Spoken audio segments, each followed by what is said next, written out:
Or why do you guys eat sushi off of my naked body? I would do that. I would do that. Oh, I would really not like to do that. you brought it up. Suggested. Yeah.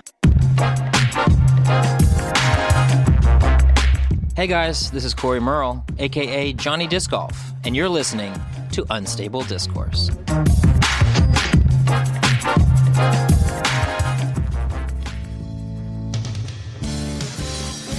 Thunder rolls and the lightning strikes. Another episode for you tonight.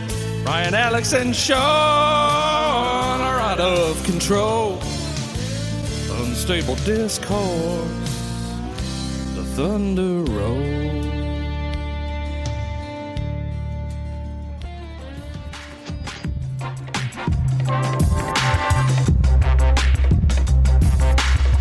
Welcome in to episode 10 of Unstable Discourse. Episode 10.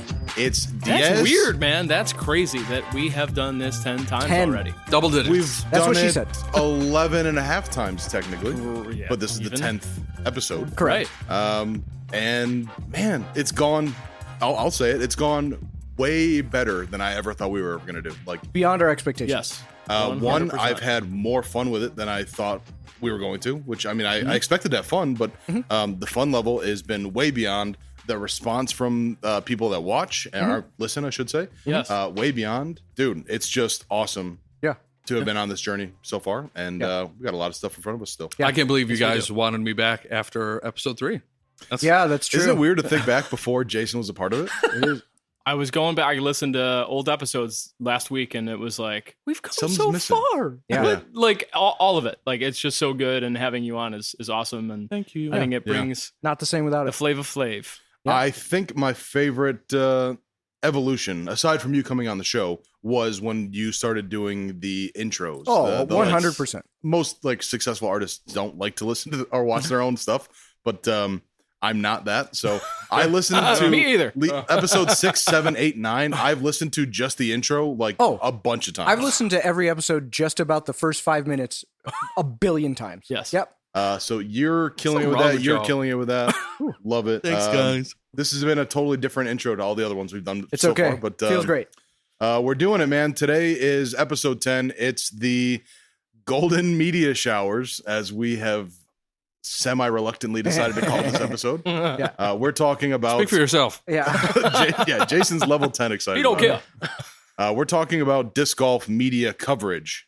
Yes, we that are. has come a long way. And it was the perfect time to do it. We will tell you why later. Yes, Yeah. A very special surprise. That's actually like the second or third time where something just really serendipitous happened based on an episode we were planning to do already. And Right. there is a lightning storm outside, and it is just something feels great. Yeah. It feels There's electric. electricity in the air. Yeah. Hey, I'm can sitting feel here it. with my Boogie, shoes off, oogie, oogie. and I'm sitting crisscross applesauce, boys. I feel great. Beauty. It's also 98 degrees in here. Very hot. Make sure you drop a 98 degrees. Oh, Yeah. perfect. Yeah, I can't think of any of their songs off the Ooh, top of my head. Right here.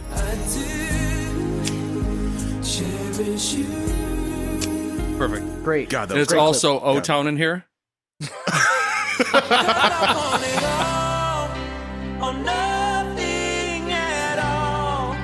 And it's Because I in sync want in it here. all. And it's Backstreet Boys in here. You got one more for us? All right. One more. I think that's it. All for one. All for one. It's all for one in here. There we go. Nailed it. Does anybody remember Together, that MTV boy band movie? No. Mm. I know my calculus. It says you Oh, plus me yes, equals yes. us.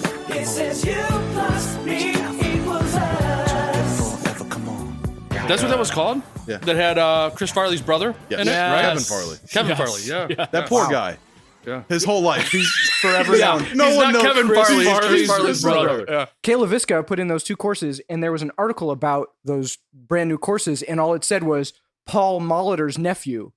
It was like, yeah, he's famous MLB Hall of Famer Paul Molitor's nephew, but that's not what you say. Yeah. Like, Oh. you put his name in that Yeah. article. Should we start Kayla- referring to Jason as Sean's brother? Yeah. Yes. Yes. I was going to suggest the other way, but I don't think so, Sean. All right. All right, let's keep it moving. Let's get it moving. I should say. You guys know how we do this. It starts with fired up, Fired up. dude. Better. Your super short fired up last God. week makes me laugh every single time. Yep. Nobody saw it coming. Nope. That was a treat. keep you guys on I your didn't toes. confirm with everybody beforehand. I hope you all have your fired up ready. Oh, I do. I do. Then I we're do. starting with you, Ryan. What's I your fired do. up about? Ooh, and the thunder roll. Yep. There it is. I hope that the listeners can And hear the the thunder, lightning Yeah, so that strikes. makes some Bum, sense. Right? Yeah. Yeah. Sitting about just outside the circle from me is my brand new car that I just decided that it was time to purchase. And so it is sitting out there, and I've been having a lot of fun with it in the last day and a half. And I'm super It's cool stoked. as fuck, y'all. It It is is cool. sexy. It's Yeah. your favorite color. It is. Yep. And- It is a Volkswagen GTI in Tornado Red. LY3D is the color code. Tornado red. Yep. Are That is you saying tornado red? Tornado Red. That is a classic Volkswagen color from like the beginning of Volkswagen. So it's very iconic. Do you think that they said tomato, but the guy that was writing it down heard tornado? No. I think that's what happened. I think that's what happened. I don't Yeah, think I'm pretty sure tornado that's what sounds like tomato Doesn't in German, translate. but whatever. Hey, never know. I've had several GTIs. I think I counted 7 of them. Wow. And You ever had a UTI?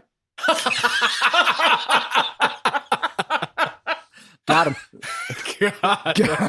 I'm just curious. But Uh, a Ryan few- was born without a yes. urinary tract, Correct. so no, he's Yeah, never no, had a I UTI. don't have one. Yeah. Freak. 3 of my GTIs have been Tornado Red. The one that I really was fond of was a 2006 that I ordered before they were actually even offered. And I have a big history with that car. I had to sell it before we moved to California, and I've missed one since. And yesterday it was finally time. We went in and I got one, and it's. You're gonna be riding the high from this for what do you think? 3 months? I sat in it for 45 minutes just smelling the car yesterday, Wow. and like I was going in there. It smells and going good. through the menus on the radio. Mhm. You know, like I mean, I haven't had creature comforts like a new car in a long time. We have a 2015. We traded in a 2012, but they were both very base models. There was nothing. There was Nothing fun to play power with. in there. windows, and that was the extent of it, and that was fine. That's what we needed. Yeah. But now I got a backup camera. What the hell? It's Dude, crazy. So you gotta bring that up like after my post After his like 2 post, days yeah. ago. yeah. He's straight up Did you grinding it have in your face. you didn't have the new car yet from that by the time I had Oh that no, I post, did right? not. I'm like I got it at 2 p.m. yesterday. Wow.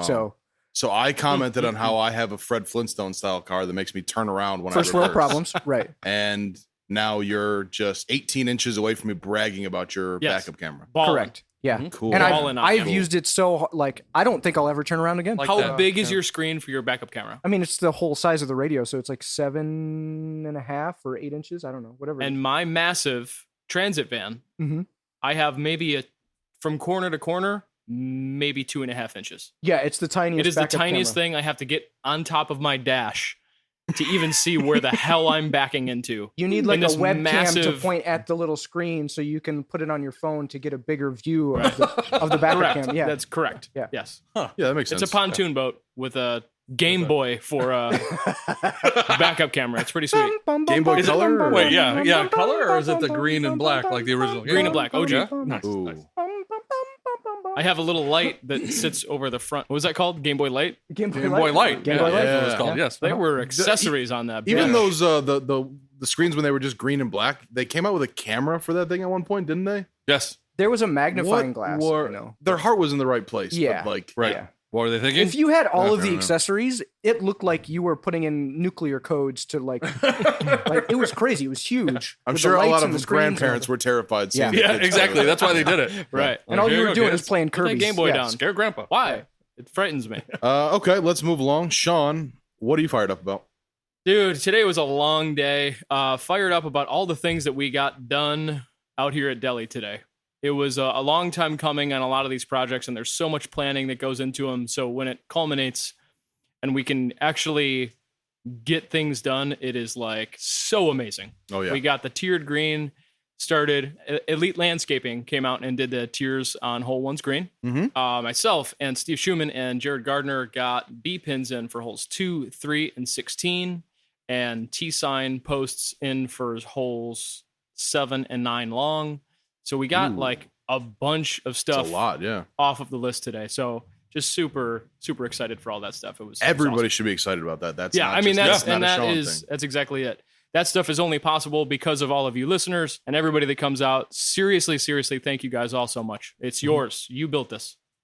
J-Man, what are you fired up about? I am fired up about a video game that has been released that I have eagerly been anticipating the release for years. The Last of Us Part 2. 2. I saw it broke some records Yes. in like sales. Last Yeah. of Us. Yeah. I don't know anything tell. about the game, but Do it tell. looks awesome. Oh my God. All I know about it was that they like ripped off Ellen Page's likeness, and then they got in some trouble for that. They got in some trouble. They aged her in this. This takes place, I think, 8 years after the original. Oh, Ellen Page, like what's she from? Juno. Juno, Yeah. Hard Yeah. Candy, Does Inception. the main character look like her? A lot. Oh. In the first one. Okay. So I'm not a gamer per se, but there's a genre of game that I feel is worth talking about, and that's survival horror. I'm all into survival horror games. In my opinion, the pinnacle would have been like GameCube. I mean, not only was it portable system that was just fantastic. with a handle. You just walk around with it, right? It had what is, in my opinion, the two best survival horror games, and that is Resident Evil 4, I think is just the best, and Eternal Darkness, Sanity's Requiem. Sounds intense. That's like a sleeper game, but it is one of the best. The cool feature of the game is that it screws with you as the player. So you will walk into a room, and the game will, quote, glitch, but it's not a glitch. And you're trying to figure and out. you're trying to figure it. All of a sudden, your television will mute itself. And then you go to grab the remote and unmute it, and then it goes back because the game was just messing with, it has all these great features, great features.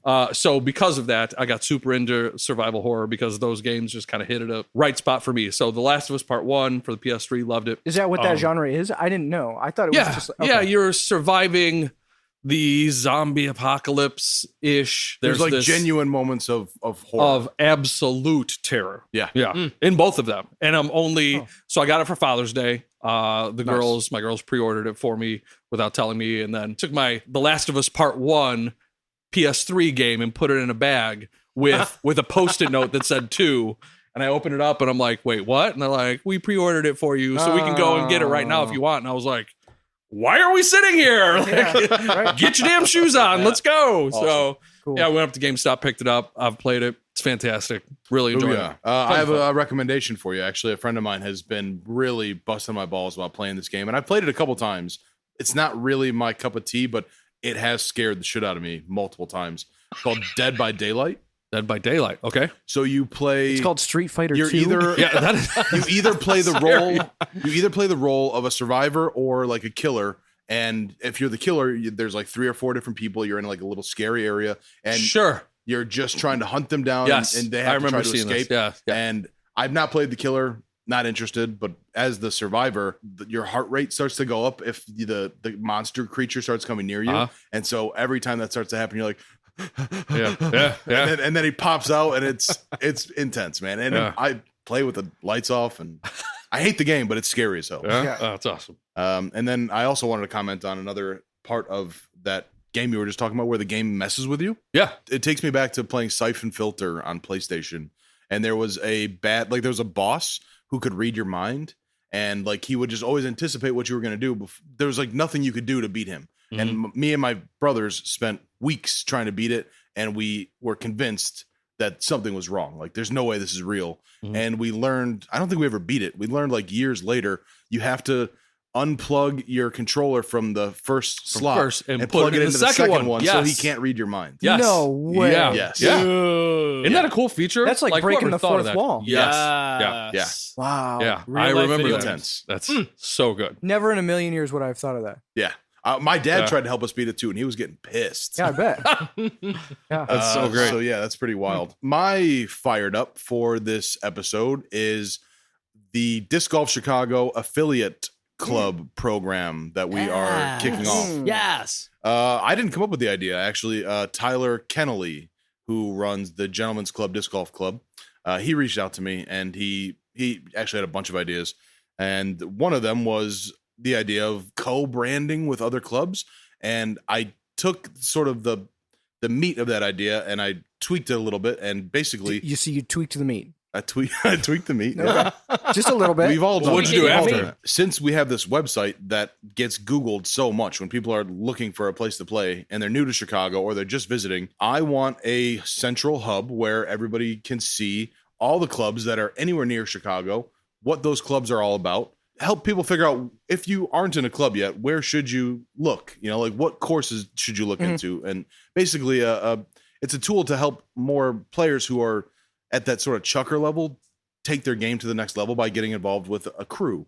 And also the people who are in multiple crews can see where else can I play? You know, if there's nothing happening on a Wednesday, then you can go to our website and see, so-and-so's playing at this area. It's worth the drive. Can I also name drop Mike Craig? Mike Craig has talked to me about doing almost exactly the same thing that you just did for a long time, like starting a website and kind of getting things a little bit off of Facebook. Yeah. Because not everybody has Facebook, and like having a more central location for all of it, which is tough because most people are just going to gravitate to Facebook. It sucks, man. I wish I could get off Facebook, but good luck running any kind of marketing related thing without Facebook. Exactly. Yeah. Right. He's been struggling with how exactly to approach it so that it will function. And he just messaged me last night and he was like, dude, I'm so glad that Alex did that because that's what I've been wanting to do. I just could not figure out how to do it. We just kind of fell into it. So I'm kind of glad that, Tyler brought that idea to me. Yeah. So far, Gentlemen's Club Disc Golf Club is the only affiliate that's like filled out. All you have to do is fill out a Google form and then you're done. They're the only ones who have done it, but I've reached out to a few others, and have people you reached are like, out to the president of the J-Town Disc Golf Club? Because no, I had a feeling we'd talk about it at some point. Yeah, he's kind of a douche, but he might fill it out. I don't know. What a jerk. Yeah, I've heard mixed things. Yeah. So yeah, I'm excited about that happening, cool. and I see good potential with it. So.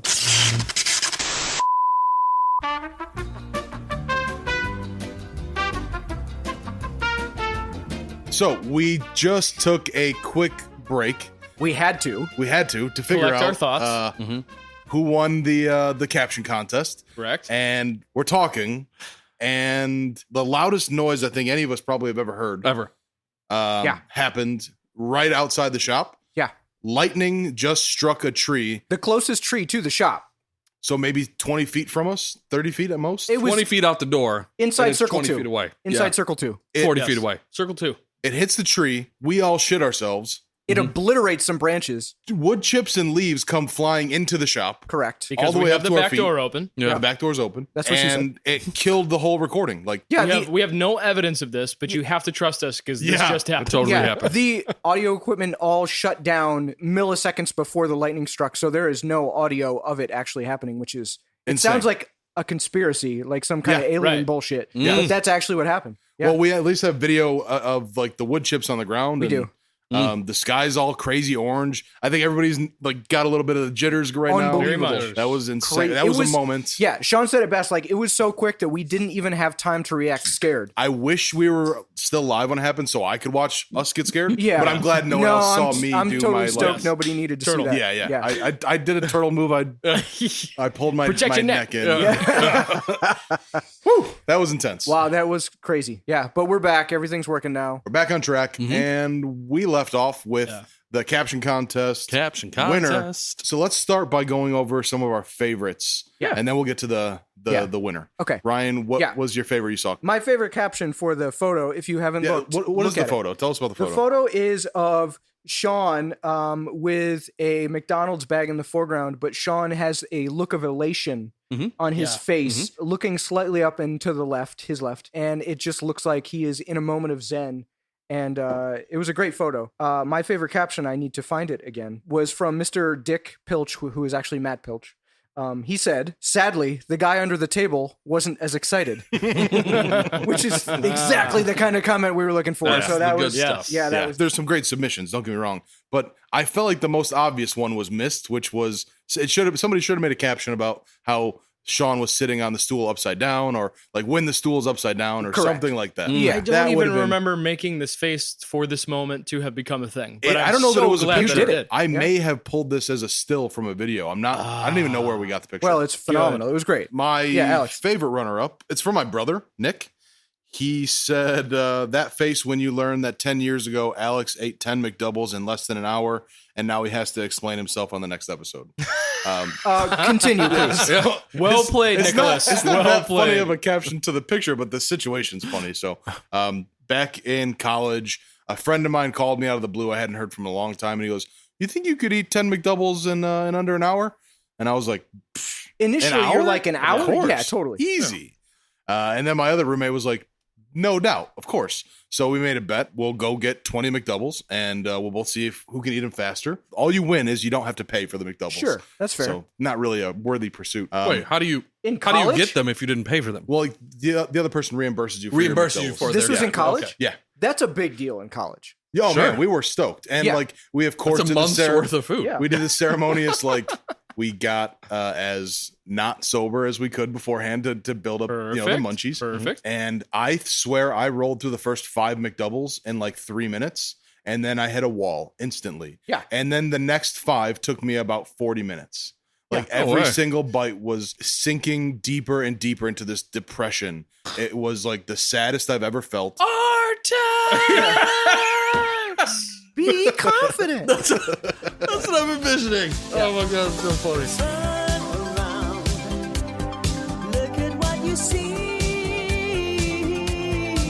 But like it was hard. that dude. saltine cracker challenge is like you have to eat so many without drinking any liquid. Right, And you're right. like, oh yeah, I do that all the time, but you cannot. You No. can't Right. do it. Or the teaspoon of cinnamon. Oh, Yeah. that one gets me So every many time. people. So many Yeah. people. Yeah. What? try. It's just I, a teaspoon. So I Can't do it. successfully finished, but it did take me, like 45 minutes. I was real sad. It was just really hard to, like, every single bite made me feel really sad. And as soon as I finished and I was like, okay, I win. My roommate didn't even finish. He only got to like 8, I think. And I just went outside by a dumpster and I just let it all back out. And it was, someone had opened a fire hydrant. It was just like a stream of cheeseburger slime. And it was maybe the most satisfying thing my body ever felt. Both ends or just the front? Just the front. I'm sure the other end happened later. but, Yeah. yeah. And I was like sad for days after that. It was like not, I will never do a food challenge like that again. You're not meant to have terrible. that much McDonald's all at once, I don't No. think. No. True. We're True statement. probably not meant to have any McDonald's, let alone that. Correct. Yeah. Right. Yeah. Anyways, But we love Jason, what was your favorite runner-up? Quentin Kirby hit us with a good one. I wonder who has a better forehand, Ronald Grimace or the Hamburglar. And I just think that's a nice throwback to old school marketing from It McDonald's. is. Yeah. Yeah. Yeah. there's- I mean, Grimace has got no game. He barely has arms. Yeah. But, Yeah, exactly. but here's the thing, though. Grimace can putt. He's got that solid base, like the old Yeah. Grimace center can of putt. gravity. Yeah. Low And you're center of like, gravity. oh, damn, Grimace, like, you're doing a good job. And then he gets to the green and he's like, ding. Lights out. Right. I'm willing to bet the Hamburglar can't play for shit, but he's probably a pencil whipper, so I bet his scores look decent. That's true. Ronald's got the reach. He's got reach, yeah. Yeah. So He's he's, going forehand. probably he's It's Dan probably got the Schlitter. forehand. Dan Schlitter is Ronald McDonald. So we're going to have to make that photo happen. Schlitter Right McDonald? here. Has he had his break today? He was here today. Ba-da-ba-ba-ba. Sean, what was your favorite runner-up? My favorite runner-up was from Miss Alex Nieves. She said, when you find out there's actually tacos in the McDonald's bag. 2 ja-ja emojis. And then hashtag Taco Tuesday with a really funny flinging out tacos like they're dollar bills. Yeah. I don't know if she did that because she just knows people love tacos or because she knows you really love tacos. I think that the I don't know McDonald's that she would know Taco that about Bell me, but she debate. is correct. Yeah. I don't even know. I only assume that about you because I know you love Taco Bell. I don't really know anybody that doesn't Who doesn't love like tacos. tacos? Yeah. That's a good point. It was a safe play.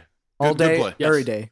So that leaves us with our winner, our favorite by consensus, was actually the most recent one to come in from Constantina You went and saved Legao? the best. I'm not trying to pronounce that last. last name.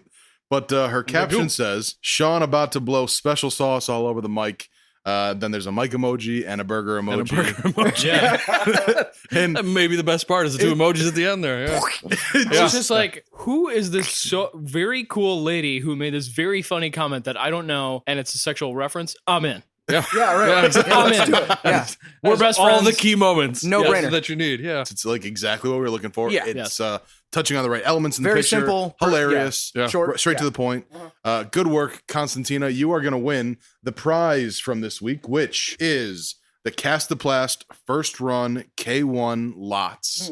I made a little video to show, to let you guys know why It was a great really little video. cool That disc. It was a great video. And at the beginning of that video, you looked at the camera like, "Oh, hey, didn't see you there." I love that. It was so good. No, I didn't. Watch it again. Go watch it again. Well, Yes, if you I did. He's right. that was He's not right. So planned. what prompted did. the video though? Did Brad give you enough shit? Was you Oh, like, yo, I forgot dog. about that. Yeah. Okay. So Brad Cook, he donated this and he was just like, yo, here's a disc. Use it for something cool on the show. And when I explained it on the last episode, I was basically like, oh yeah, he gave us a disc. It's a pretty cool disc. I can't remember what it's called. Yeah, I forgot. You did stumble over what it was called. That's fine. Yeah. But I forgot, like when he gave this to me, he was like, this is a really special disc. Here's why. And he gave me this long rundown about it. Yeah. And then when it came time to like tell the audience, I was just like, it's pretty cool. And so I saw him a couple days ago and he was like, dude, I got some beef with you.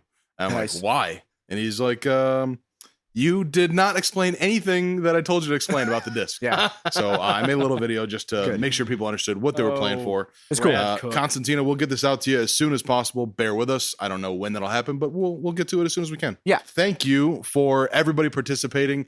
This is our first time doing a caption contest, and I doubt it's the last because that was a Oh, lot of yeah, fun. we're going to do that again for sure. It Good, prompted good. me. So here's cool little story to that. It prompted me to reach out to Castoplast. Oh, really? And I mean, as soon as I hear back from them and they send me an order form, I'm gonna get some Castoplast in the shop. Dude, It's cool I need plastic. some in my bag. I Feels need great. it. This is, I haven't thrown it. I just love everything I've heard about it. It's supposed to be really glidey. Mhm.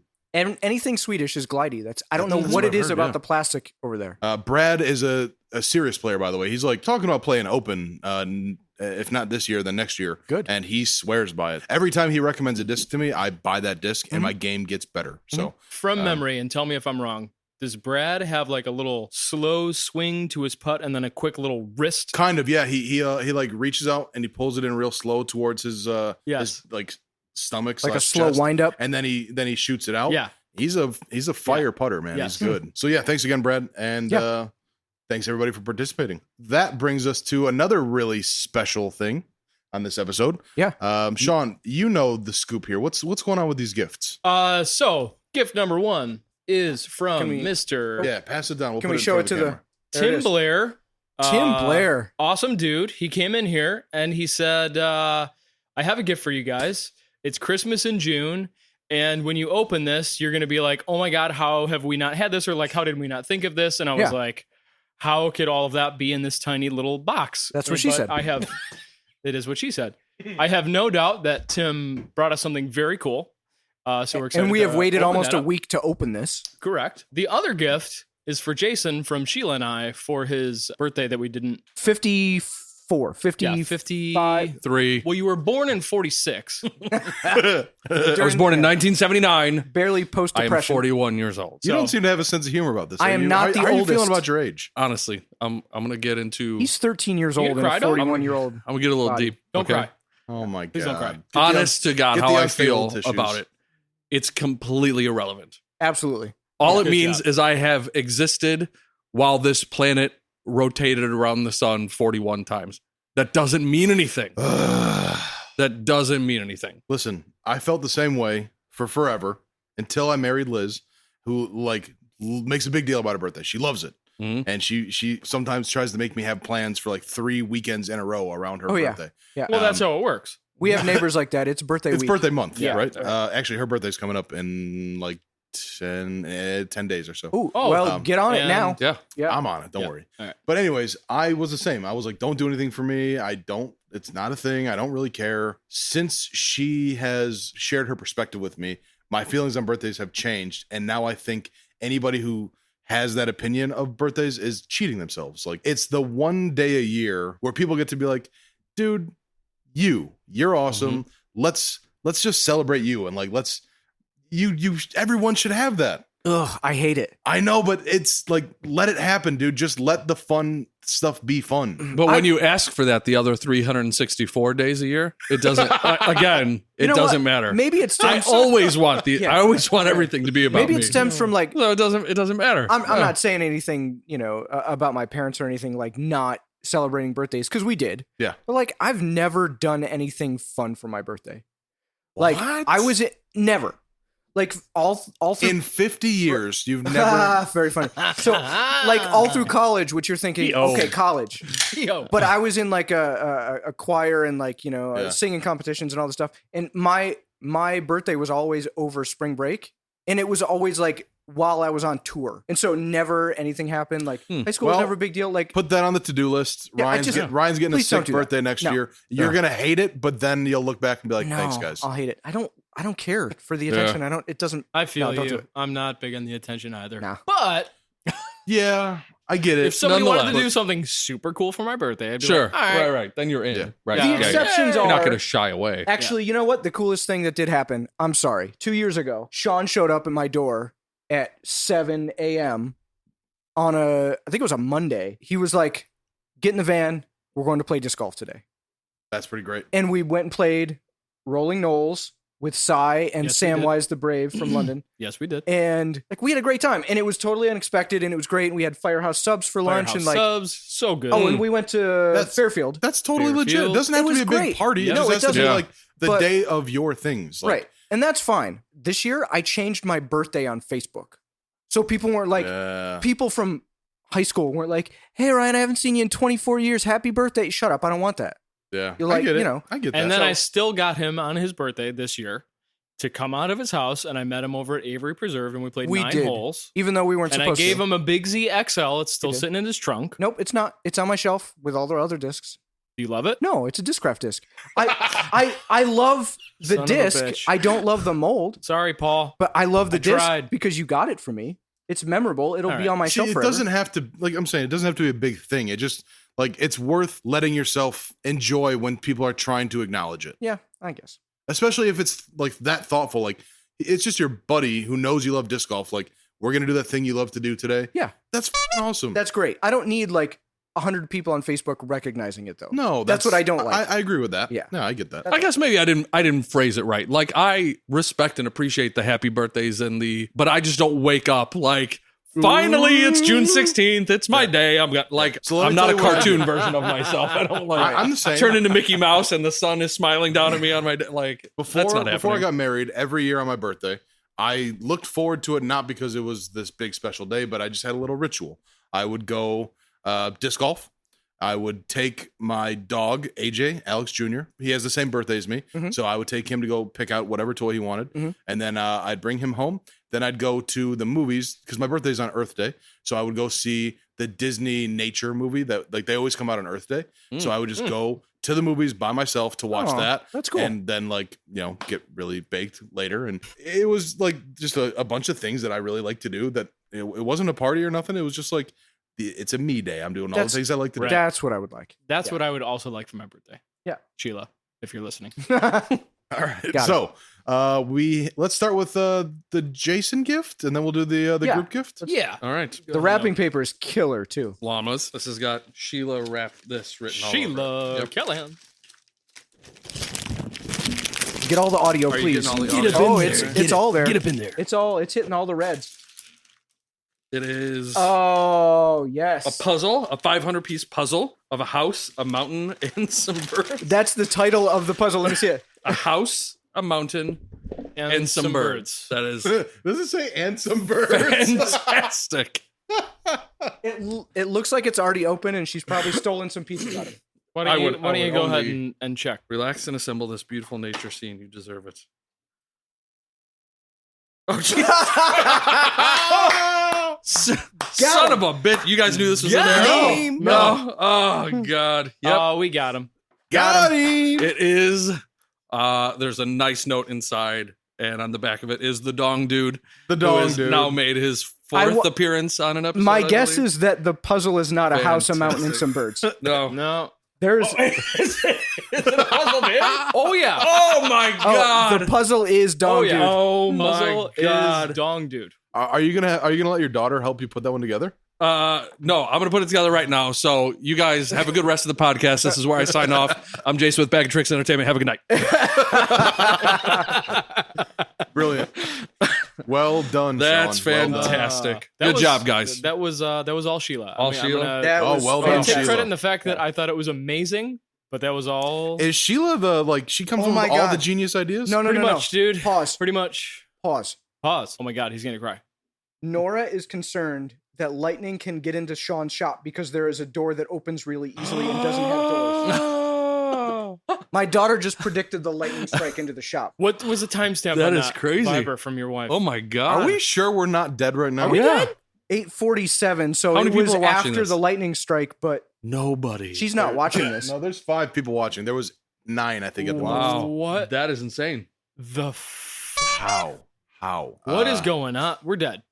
Yeah, you were saying there was something else really weird happened today. The project happening on hole 1, Elite Landscaping, those guys killed it today. As they were doing the retaining walls, the tiered green, Dan McSweeney went to lean on a tree, and that tree cracked and fell into the next tree and then hovered there.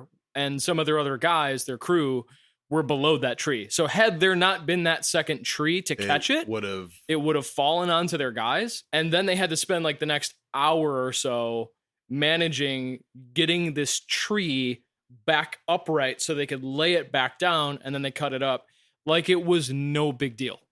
Like they were just like, So there oh was yeah, well two- sometimes they were stuff like on this it. happens. And Yeah. I'm like, An entire tree. an fell entire over. tree. It was probably, if I had to put a number on it, 30, 35 feet high. It was dead. 2 near-death experiences in a day. Oh. Correct. So everyone drive carefully when we're Yes. done with this. I don't know if there's like an Indian burial ground under hole 1 that we don't know about. Wow. And we tapped into Dude. some like poltergeist shit. I don't like that. Dude. Shit's weird here today. Oh my who's God. opening? Okay, let's try and get back to the normal rhythm. This is the Tim gift Blair. from Tim Blair. Blair. gift. Here we go. Blair. Ryan's gonna open.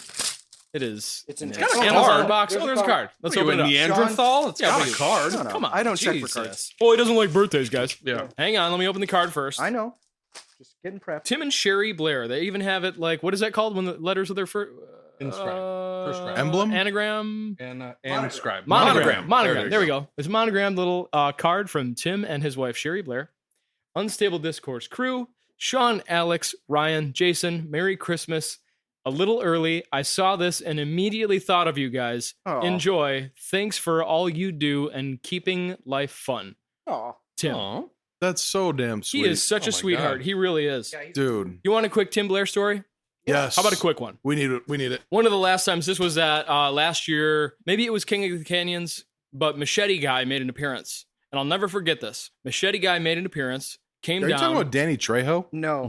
Machete guy No, not next Machete door. Guy Machete. across the street. Machete guy. Machete Guy, the crazy Gotcha. guy that lives across the street. Yeah. He came down and we had a little episode. And when everybody else was kind of like standing their ground and like ready to knock him out and dude, oh my God, I'm gonna kick his ass. Of course. Tim Blair stepped in like a beautiful humanitarian, was tried to remedy the situation a little bit better, and it was very soft and kind-hearted, and he tried to talk to him, and like he was like, you know, should we like bring him into the circle and like talk to him a bit about disc golf? And at the moment I was just like, oh my God, this is so crazy, we just needed this to go away. But his approach to it was amazing, and I've never talked to him about it, but Tim, that was Aw. amazing, and we saw that, and you're an awesome human being. I wish we could all feel that way in those moments. Yeah. It's human nature to not, to Yeah.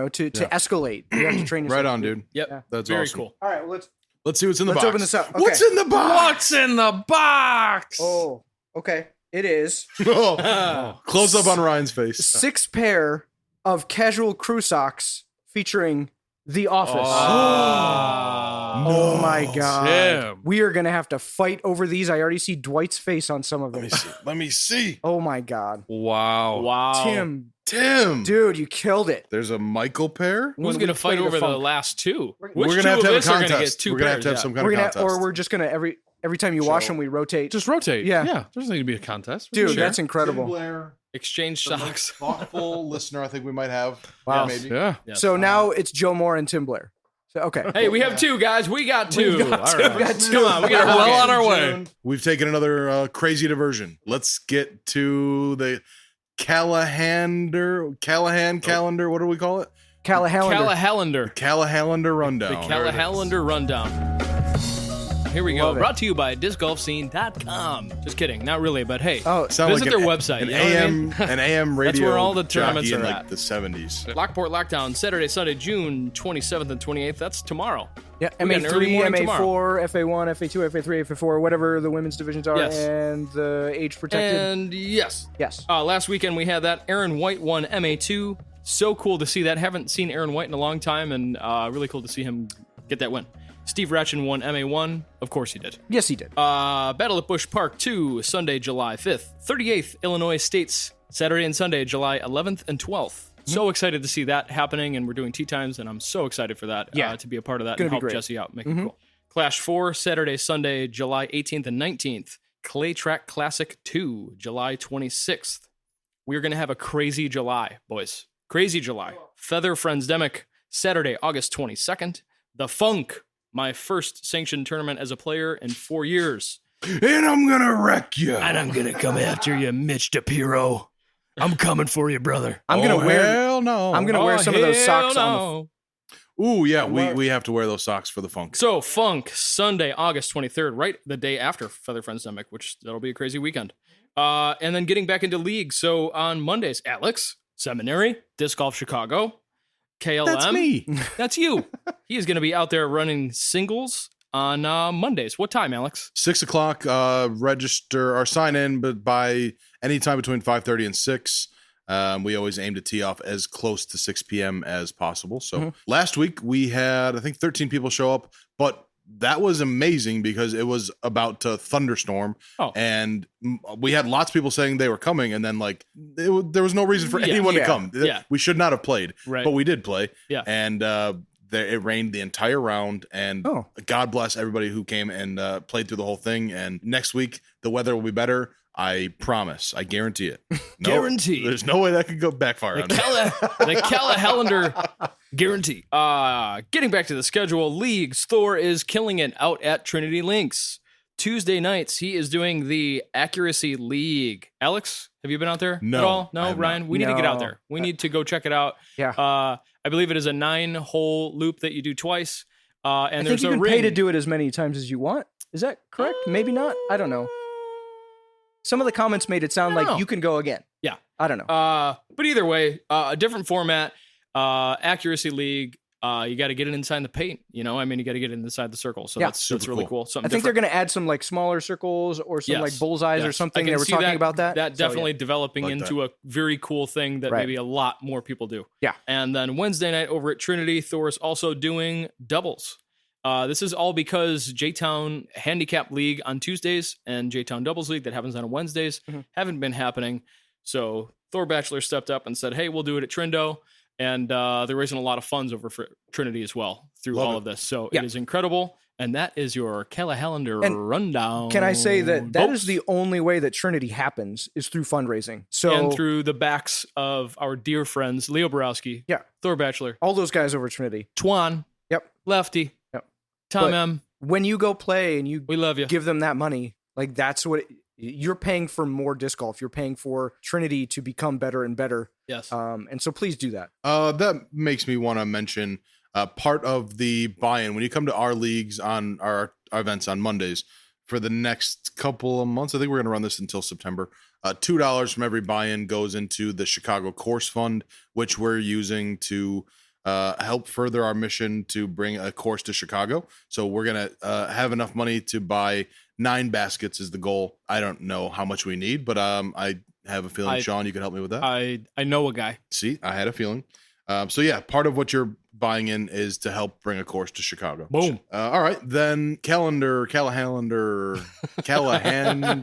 rundown. It's a mouthful. It's a real mouthful. Yeah. I don't know if we should work on that or just get used to it. Callahallander rundown. Callahander. You gotta say it like I can't say Micro it. Machines guy. Callahallander. No, you got it. Got it. Okay. Callahallander. Ooh, it's time for local route. You guys got yours figured out? Local route. I got mine. Go ahead. And I actually kind of touched on it already.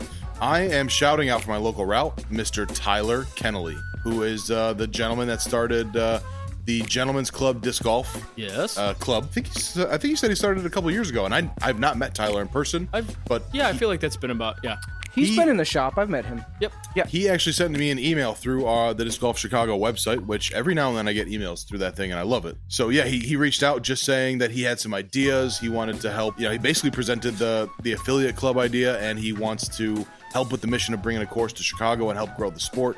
And he's just doing a lot of cool things. I've checked out their Facebook page. He stays real active on it. And as far as I know, that's one of the newer groups that's popped up in the area.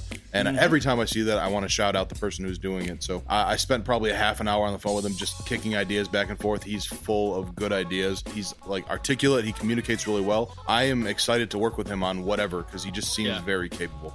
They've done Facebook Live when they've done their, they have like a breakfast. They get together and go to breakfast, and they do Facebook Live from the breakfast table. That. And Super cool. I think they pick the cards for the round afterwards or for the following week or something. There's something with going out to breakfast and picking of the cards. Sick. The details in between, I don't know, but I think that just that alone is super cool. There's something about sharing a meal with a bunch of guys, like Oh, the we sit need to down. do it more. Yeah, The guys from my crew, Mob Golf, we have a semi-tradition of going to, what's the Brazilian steakhouse place? Fogo de Fogo de Chao. Chao. So we've only done that a couple of times, but it's kind of becoming like the thing we all like. Are we gonna do that again soon? Like, Yeah. love it. Yeah, That's what we do Break with bread. Sushi, Yeah, with but early birdies. Alex and, is not invited because he doesn't like it. My crew was talking about getting sushi today in the group chat, and I sent a vomiting gif. Do you like teriyaki? Love teriyaki. They have that. You know, I could go, and I'm sure I could be not that. Well, if you get not invited. that dissatisfied. I think we could make him. I bet You get we the could. invite. You I get bet the we could give you a roll that you would like. It's Guaranteed. not sushi. Is not guaranteed. the definition of sushi is not raw fish. It's little bites. I've had it. I've had sushi many times. I only eat it when I'm in Miami. I did it for work, so I didn't look like a child when I was in business meetings. But my boss still called me out Child. every time and made everyone at the table aware of how hard this was for me. Right. Because it doesn't. Shout all, out to Allie. It doesn't all taste like sushi. It's just It's a good. variety of stuff. It's good, but I just don't have any interest in having it from Joliet. But it's so good. It's amazing. Yeah. Dude. It's so good. I lived in Seattle. I get it from Jewel. So good. We could literally walk from my apartment to the boats where they had just caught fish and buy a fish off the boat. I have had that sushi, and I've also had it in Joliet, and it's amazing. It's going to take some force beyond human abilities to get me to want to go have sushi in this area. What if it was 10 rolls of sushi in an hour? Yeah. What do I win? Not having to pay for it. A hamburger with nothing on yeah. it. Ooh, I haven't grown since college. Where the hell were we? I don't know. Okay, so I wrapped mine up. Callahan, Sean. I've got one. Yes. Shouting out the homies. I'm going to go with two different guys because they were both around me today for multiple hours and they helped out a ton. Steve Schumann and Jared Gardner, two members of the maintenance militia. It's a secret. Don't worry about it. Now, they came out today. I had messaged the maintenance militia group chat and they said immediately we're in, and they were here bright and early, 8 a.m. this morning. And we knocked out the 3 B pins and the 2 posts, and we had a good time and took a bunch of videos, and they were on Facebook. It was hysterical, and just those guys are awesome. That's Booyah. it. Booyah. That's All right. it. Booyah. I've got one. Local route is everybody that helped out with the Unstable Open, which was an incredible success. There were 0 hiccups. There were 0 We were on fire that day. there was not a sad face in the group. Everything went smoothly. Everybody was stoked to be there and happy, and the weather was just the most perfect weather we could ask for. I couldn't have been happier. Specifically, guys like Mike Apostolou went out and he was on the wait list, I believe, and wasn't able to get in. So he just went over on hole 4 and just spotted all day. Didn't give a shit about getting a break Was just or happy to do it. complaining or whatever. He was Brought just a lunch. out there. He was just- prepared. Yeah, getting people going on that hole because that's always a problem. It was amazing. Guys like Dale Del Sasso went out there for a while too. It was amazing. Batts. Like Tim yes, Batts. Tim Batts. Yes, thank you. Oh yeah, I forgot about him. He was great too. And Tim's awesome. Yeah, I saw him the other day too, and he was just stoked to be here with He's a the slip conversationalist, discers. and I Yeah. love it. Jason and Alex were there doing some recording and audio Yeah. and getting clips for Unstable Discourse. That was a riot too. They fed us. And Oh, yeah. Jason man. held down the grill. And I've had a lot of brats Dude. in my day. Jason Dude. is on some You next could level. taste. You could taste the love, Dude, right? Jason- That's it was what ma- I add to my it was food. the smoke in the eyes. Yep, Yes. smoke in the eyes Yep. and the love in the brat. That's how you know you're doing it right. So So in the little video that we put together, you can see Jason folding shirts and like Jason was. did a lot that day. He was having a I great was time. chilling, and We're gonna Jason do Had a more of blast. that. A blasty That was a blast. great day. So yeah, my local route is just everybody that came out. Well to done the to you, tournament. sir. That Yes. that event Yeah. seemed. I wish I could have been in it as a player, but even as just somebody who was there, And it was such good I energy. said this for the first one. I am just a pretty face. I had very Well, little yes, to do you with it are. compared to the guys. No, that were you were behind running. it. Like You ran the show, man. I saw all Yeah, the but players' meetings. Sean you were was like, in the boom, boom. Sean boom. was sitting in the van doing scores and Mhm. all that stuff all day, and Leo the was doctor. Yeah, Yeah. yeah. Doc was just being loud in my ear all day, And just being the dad and yep, just hanging yeah. out and keeping us all in So line. yeah, it was great. It couldn't have been better. The day went by so quickly that I barely remember it, and that's how you know it went as well as it did. You said you fell Amen. asleep at your counter that night, right? I actually did. I went to get some food super late in the evening after I'd taken a shower before I went to bed, and I woke up, my head in my hands. Yeah, it was an exhausting but awesome day. So. Ooh, Great day. I have a part B to my local route. Steve Schumann, also very cool, made a custom die Star Destroyer Lockport Lockdown disc for us. That is his signature at the bottom. I'm going to have all of the winners from the Lockport Lockdown sign it Super cool. and hang it in the shop. So cool. He's been doing disc dies. He showed me some other pictures today. Very cool. So awesome, Steve. Thanks so much. You are a Steve, it's awesome. baller. Jason, you have a local route? I do. Run My it. local route is my new friend that I have nicknamed Woody Harrelson, and it is the tree that is 20 feet away from us that took a lightning bolt and is still standing like a baller Yeah. 20 feet away from us. For now. For now, Well, yeah. Yeah. it was But still, unbelievable. after that, After that, unbelievable. Yeah. Woody Harrelson. Woody That's his name. I was like, who is Woody? what Who is this? what? It's time for the heart and soul of this episode, Golden Media Shower.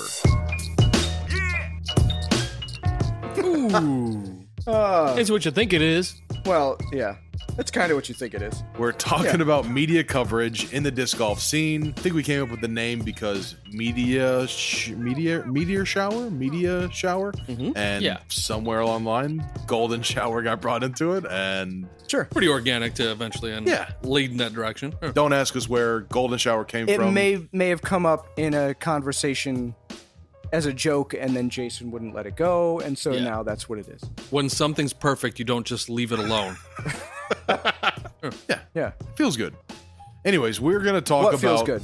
The name or Or when the someone name. pees on you. No, I can't comment on how actual golden shower feels, and hopefully, I will never know what that feels like. Pee on me. So we're going to take a look at what we kind of agreed on. I know there's a lot of different outlets out there that are doing disc golf coverage of some kind. Yes, there are. It's probably easiest if we narrow it down to the most popular, the ones that most people are going to be aware of. So we're probably going to miss a few, heavy hitters, but for the most part, everybody knows the top 4 or 5. Yes. We're going to hit those. Yeah. we're going to be talking about Jomez Pro, Central Coast, Terry Miller, the disc golf guy, and Gatekeeper Media. Yeah. Those are, and I'm sure we're going to talk about the Disc Golf Network. We can't avoid that right now, right? Right. That's been the biggest thing. It's coming at such a good time. Like I said at the beginning of the episode, with this announcement where the Dynamic Disc Open is going to be featured on CBS Sports, and we'll talk more about what that really means. But since we all have varying levels of sort of expertise with these channels, Ryan, I think you're sort of the leader in terms of knowledge of these platforms. So My idea is that since Jason has not seen any of this coverage, is my guess, before No. this week. I've never forced him, Yeah. He should have but I watched it. should have forced him by now. So I gave him some homework. I sent it to all of us, but I gave him some homework. Ones that I knew were good, the peak of their quality, in my opinion, from either early this spring or last year. And so I wanted to get your take, Jason, on what you think coming from completely outside. So it's not completely outside Okay. because I grew up with my dad watching ball golf constantly. Okay. Okay. Well, that's good. When I then. was a kid, there was Yeah. 2 things that were on the TV Yeah. if my dad woke up before everybody else, and it was ball golf or fishing. Those 2 things were or just on home the- improvement shows. Or home improvement shows. Yeah, Yeah, sure. he's kind of leaned in that not direction. home improvement, but home improvement Home shows. improvement shows, Correct. HGTV, Yeah. right? Yeah. So it wasn't. Norm Abram. Hell yeah. It wasn't. Yeah. Yankee Workshop. Yeah. Yeah. It wasn't completely out of the darkness, but I watched all 5 that you sent me. Sure. And I will say how I felt about each one. I started with the Jomez Pro coverage. Which was probably not a good idea because. Okay, go ahead. I want to Your hear what you say. expectations Yeah. were Right. The bar was high. Yeah. Right. So I'll be honest. I fell asleep watching it. It did not draw me in. Okay. To me, what I didn't like about when my dad would have ball golf on was how it was monotone. Sure. Like they were just yes. they were talking me back to sleep and I had just woke up. Yeah. Mm-hmm. And unfortunately, that's how I felt about the Jomez Pro coverage. Crazy, big, sexy coverage. I'm as a sorry. non-disc golfer. So As a non-disc golfer, I'm not As a right. non-disc I'm not golfer. bashing on him. No. I wanted to be excited. I was excited to have this conversation. It was something new for me, like who doesn't like talking about something new? Yeah. But that one, the first time watching it, I fell asleep. Okay. Then I was like, what did I get myself into? Sure. Right? Because I was like, it took me a couple days because I was like, I got to get re-excited because that one did nothing for me. Right. Then I watched Central Coast disc golf coverage. Fantastic. Okay. I would argue it was my favorite out of everything you sent me. Okay. There was a level of excitement that was discussed, and the discussion didn't leave me in the dark. So if you're trying to grow the sport, make the conversation about things that people outside of the sport can understand, because then I'm like, okay, I'm on the hook. Reel me in. And I feel like that's what Central Coast Disc Golf did. There was a couple of shots that I thought were fantastic. I don't know how they managed to do it. They were like on the fairway, and the camera would follow the disc as it like flew over. And I didn't see that in any of the other ones. There was this really cool, like, I don't know if the dude was like laying on the ground or even how they managed to pull it off. Sometimes they're like tucked away in the trees and stuff like that, right? But he was zoomed in on them on the tee box and then would slowly zoom out as they threw. And then they followed the disc. That was the only time that I saw that, where it was like they were in the middle and you were there. You were there in the middle. The other ones, I felt like they just spent so much time. The camera was behind the dude while I was on the tee box. That doesn't do anything for me. Sure. Visually, that didn't do anything for me. I don't care. Even as a disc golfer, sometimes I feel like what his back looks like. You see, it's very repetitive. Like it's the least flattering angle. I would feel it's the standard in ball golf. That's what you get. Right. Yeah. That's right. That's but I mean, if you're going to bring me in and put me back on the line and reel me in, do something I haven't seen before. And that's what I felt Central Coast did.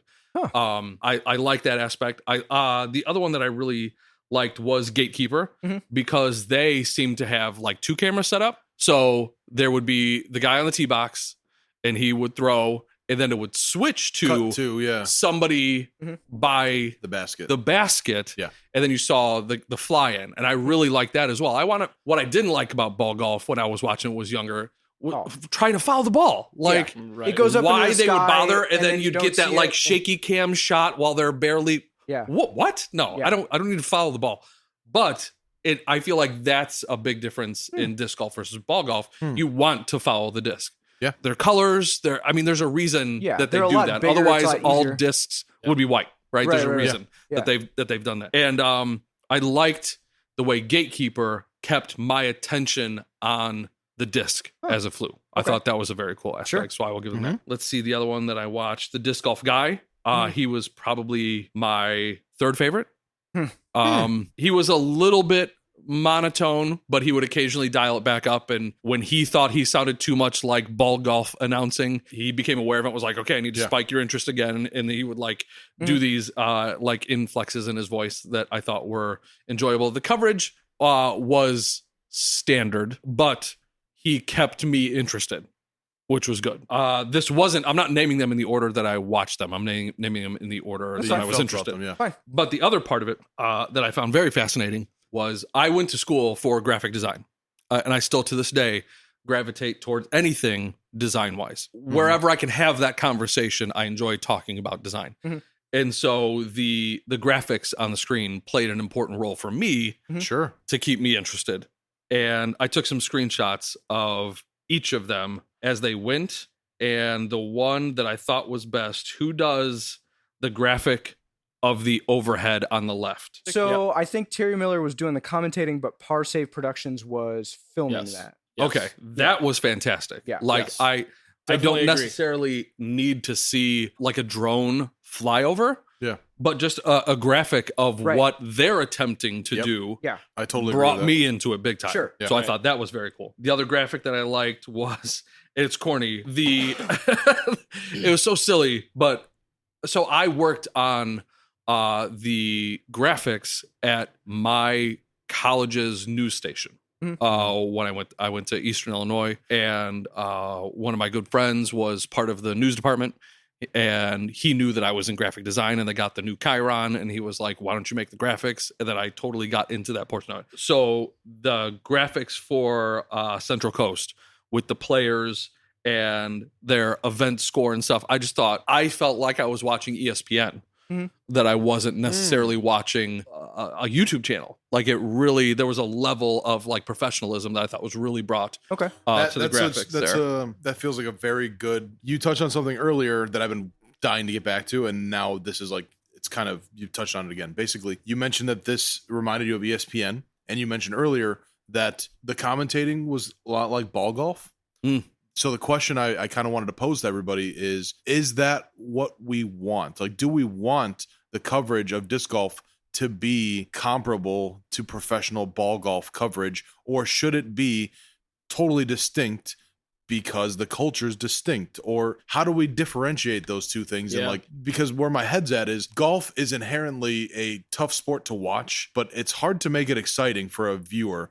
But it works. Like tons of people watch it. It's extremely popular, and there's reasons for that. So you have to look at the standards that they hold themselves to for the graphics, the commentating, the angles, all the things that go into making it good. Their standards are incredibly high, which makes it good watching. So when you're thinking, what do we want out of our disc golf coverage? Should we be comparing it? How much should we be comparing it to ball golf? Or should it be like, no, it's different, and we should be expecting something different? I'm coming from a purely technical standpoint. Big surprise. I know. You guys are all shocked. But can you pick my jaw up off the floor, please? I want the quality standards of ball golf coverage, but I want the quirky feel of our sport to be a part of that too. So that's the sweet spot for me. And I feel like that's what that one did. It looked good, but sounded better.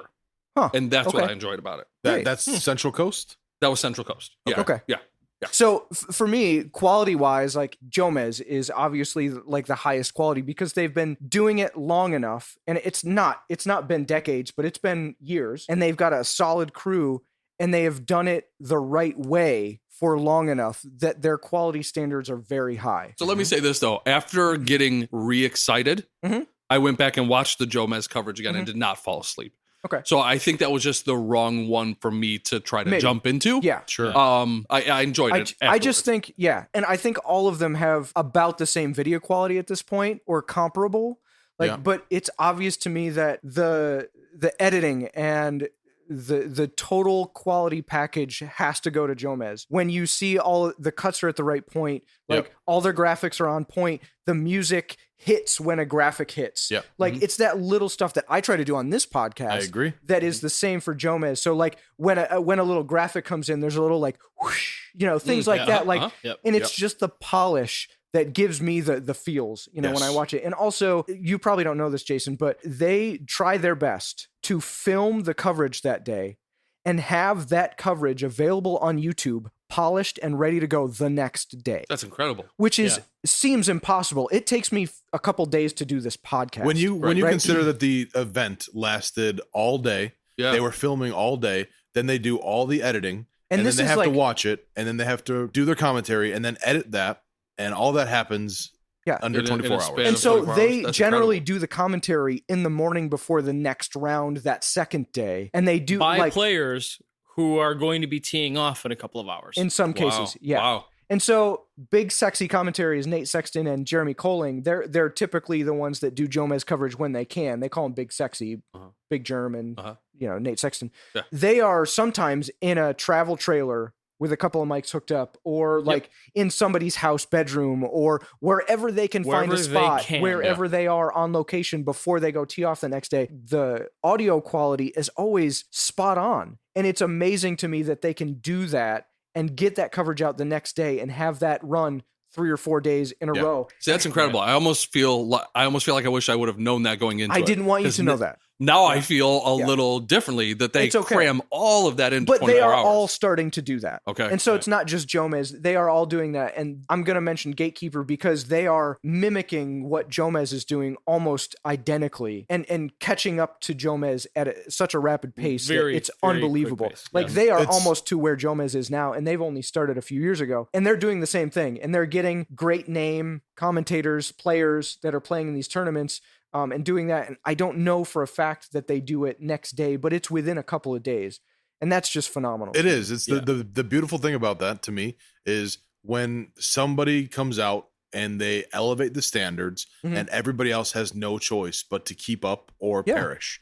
And that's what everybody's I think Jomez doing. has done that. And I don't watch a ton of coverage. I mean, for as much as I love the sport, it's hard for me to watch, to be honest. I mean, like, even though I love some of these players, I love a lot about it, I, like you, feel bored to sleep sometimes, and I love the game. I have such a hard time letting go. I only would watch Jomez for a long time because I felt like they were the only ones getting it close to right.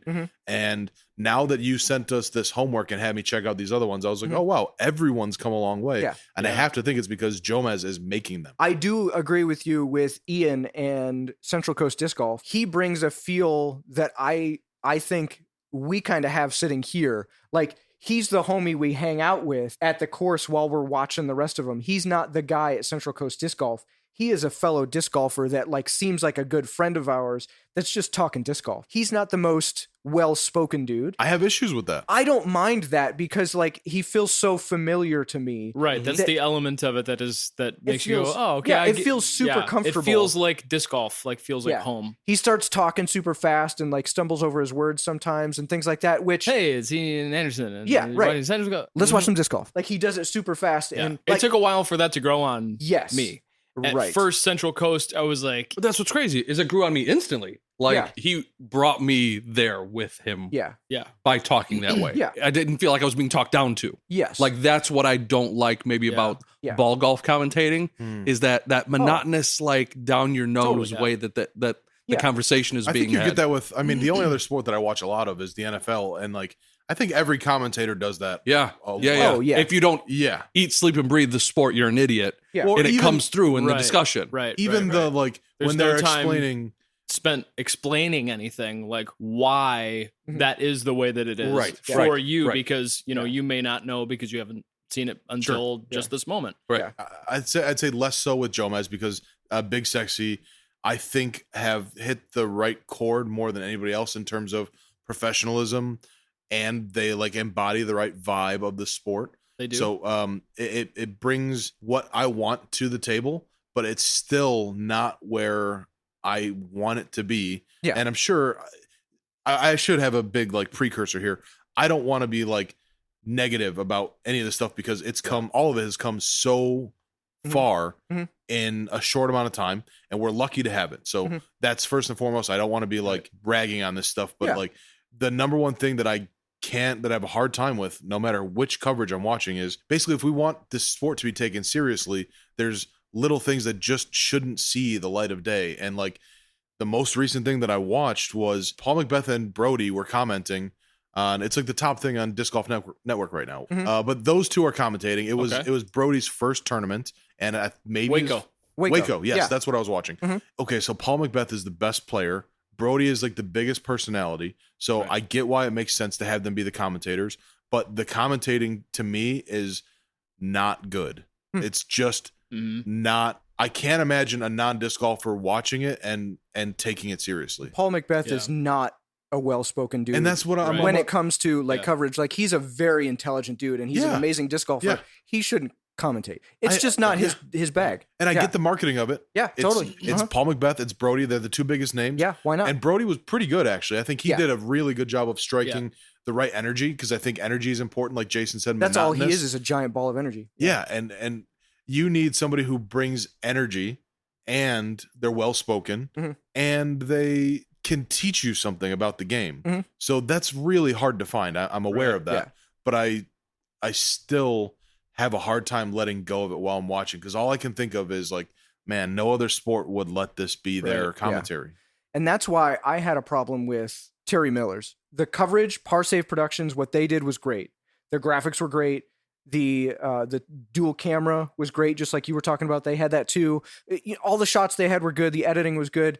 Terry Miller was by himself commentating, and he's been in this a long time. He's been in this a long time. Super He's long an time. OG. He's super OG, and I respect everything that he's done. But it got to the point where I was like, Terry, shut the hell up. Just let us watch it, because he was trying so hard to fill that space. It's funny you're talking about Majestic, right?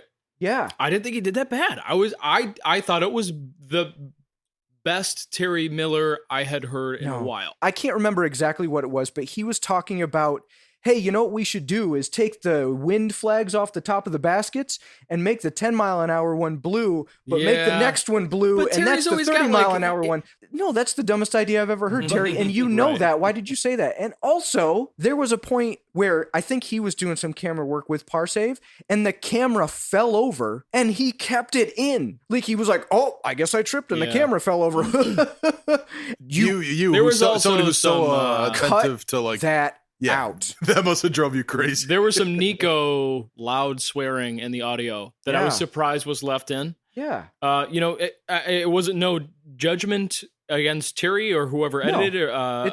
It's Parsave. It is what but it is. I was like, wow, they left that in.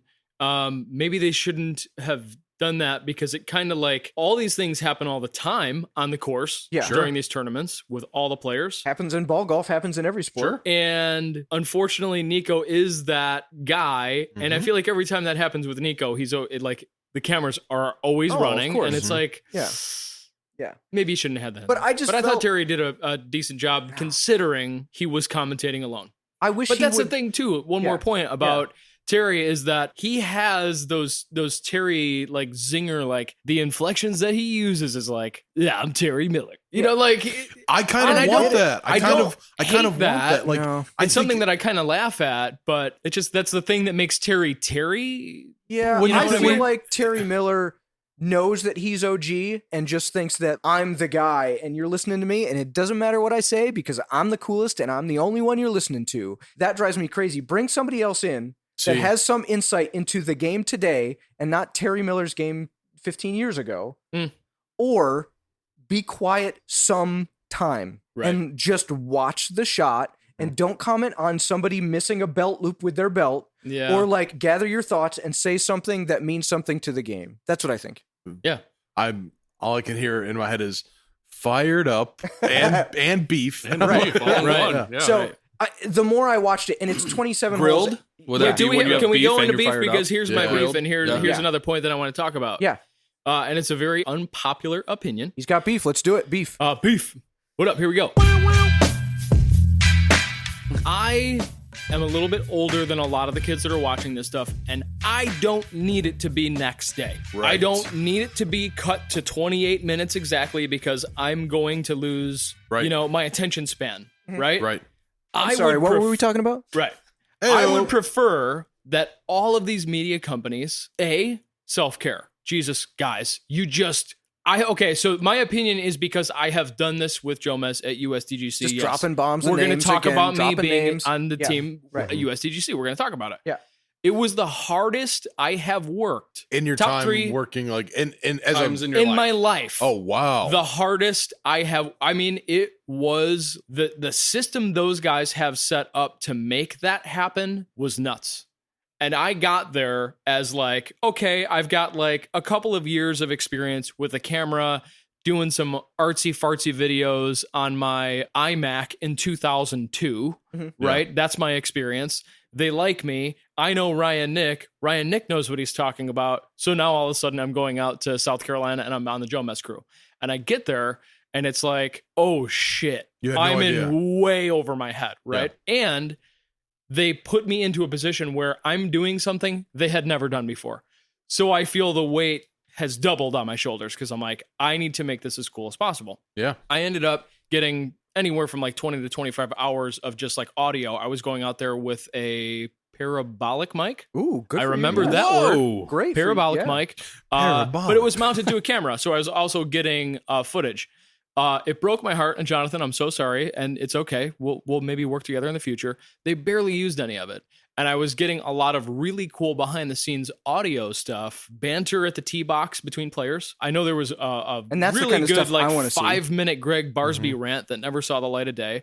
And that info was just, that content was on those SD cards and probably just got wiped. But that is kind of my beef is a couple of things. One, I don't need it next day. 2, I don't need it to be crunched down into a 22-minute video because I love this shit. And even if it takes me 3 weeks to watch it, when you show me the fly through, speaking of fly throughs, you got the drone, something we're talking about. Yep. I don't think that they spend enough time talking about the true difficulty of these holes because the camera, I think in disc golf, does the opposite of what people think it does to their bodies. It takes 10 pounds off of the disc golf hole. And you don't really truly understand how difficult these holes are. I know exactly what you mean. Yeah, until you can't you're really standing there, Yeah. and that's not conveyed well. Yeah, on the a camera does not do that justice. Ever. So I really would love to see these guys. And you're seeing it little by little every year. Everybody's kind of like turning the notch a little bit and doing some creative stuff. But what I'd really like to see is not just a fly. It's like, okay, so everybody's doing drone fly-throughs now. Cool. Yeah. Okay, so we got that. Let's add a little bit of spice to that. Yeah. Let's use some graphics during that fly-through and take a couple minutes on each hole because I want to know how far away that tree is from the tee box so that I understand the difficulty of when Nico is bending a flex forehand shot or backhand shot, why that's insane. Right. And we aren't really seeing a lot of that in our disc golf coverage. I just watched a couple days ago the challenge at Goat Hill. Central Coast did that one. That was just last weekend. And Philo was doing commentary with Ian, and they did a lot of that. They didn't do like the graphics on the holes, but they really seemed to take more of their time. Right. And Philo was like, okay, this is why, and this is the weird OB. And like, it was more overhead than just straight through, like as you were walking. And it made a little bit more sense. But I do agree with you. Like, nobody spends enough time, and they look like generic disc golf holes. They just look wide open. Yeah. And here's the thing too, is that those guys are getting there a week beforehand, and they're doing those, Jonathan's going out and getting those fly-throughs before sometimes the course is even set up. Right. So you're not really even seeing the same, you'll see the drone fly through, and obviously they don't have the drone flying because of PDGA sanction. You can't have it at the time of it happening. So of course they have to do what they do, but you don't see the difficulty. And that's where they could take the time before the tournament to give me some more graphics, because those white painted lines that you can't see and the white flags, if they have them, or the walls aren't there. And I'd really love to see some diagnostics. And it's because I'm a disc golf hole nerd, because I'm a designer. I love that stuff. Yeah. I want to get more up close and personal with disc golf holes. I want to know why Paul Macbeth is so good on this hole. I got beef. What is your collective opinion about live disc golf versus the produced next day Zero content? interest in it live.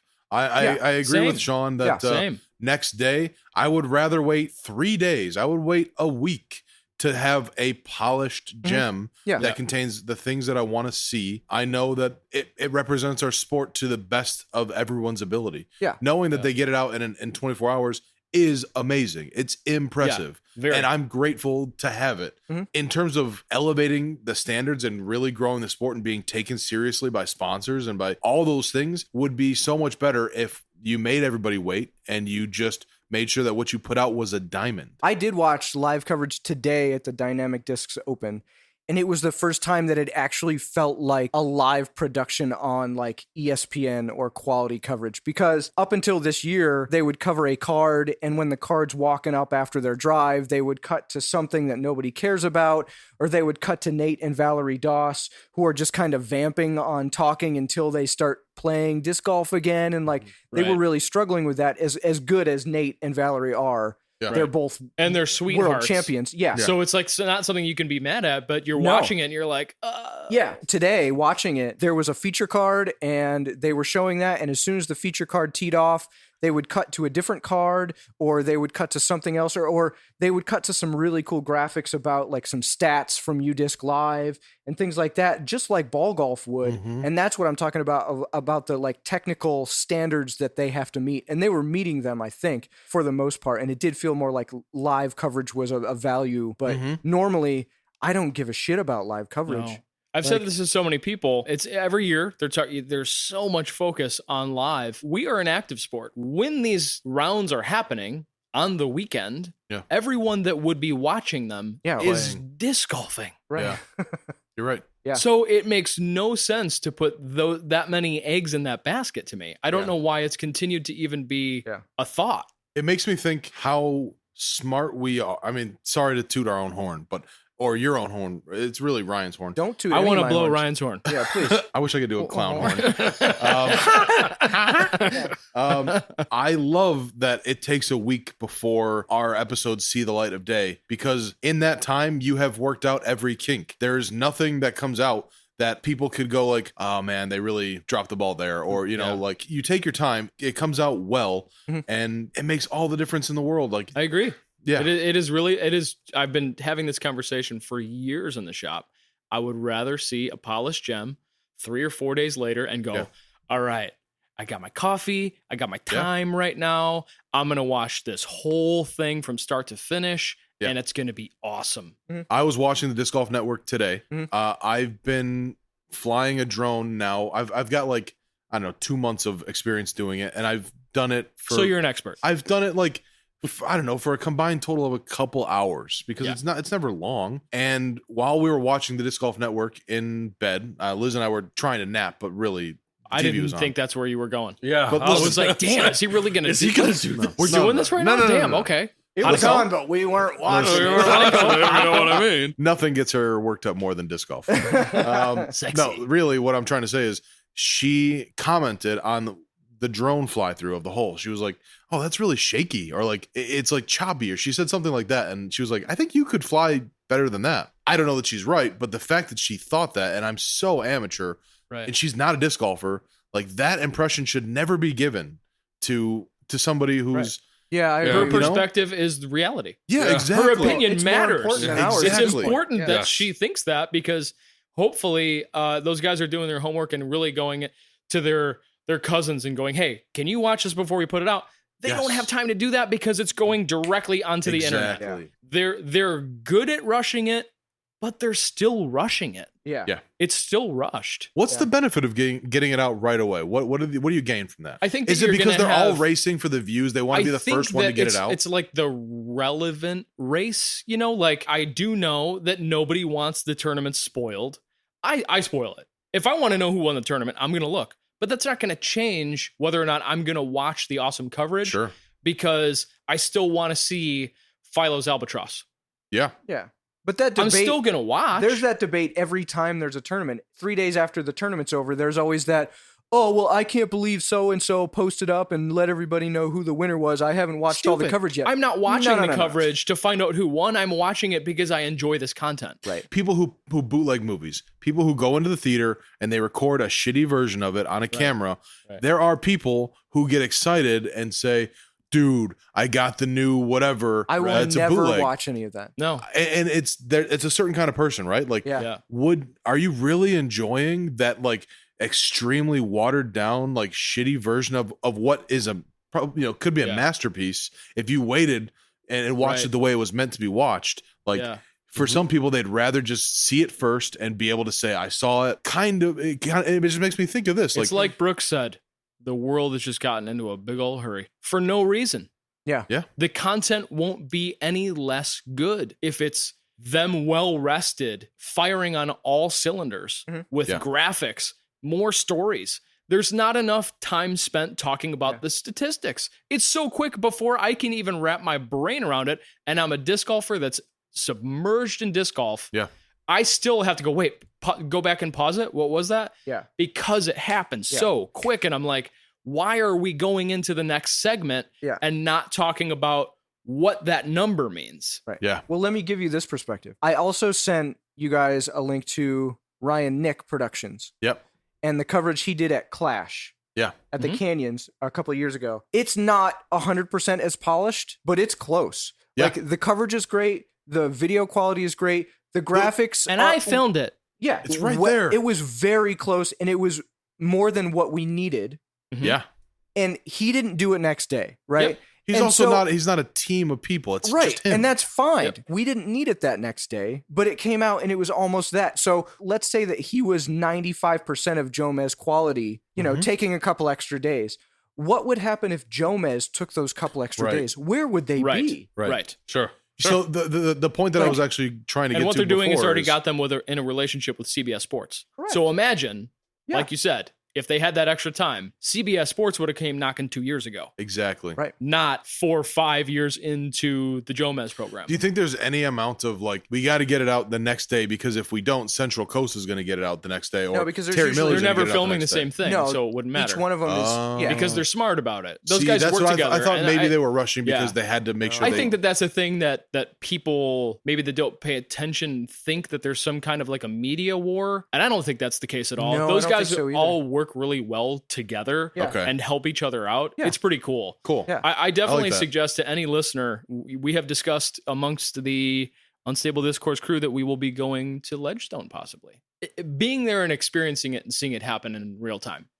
I think it's something that every disc golfer should want to see. It's very cool to see happen. It's a little mundane, I'll be honest, but it's still very cool to see happen. I mean, the way that all goes down, and definitely go to large tournaments and see media coverage happen. Yeah. I have a feeling that we're coming around that bend where we are going to start to see more content and storytelling. Yeah. That's what I was getting at before, is what's Well, missing. and I think is that's that, what the Disc Golf Network is doing. Yeah. Purely from a lack of good coverage this year, because there has been none.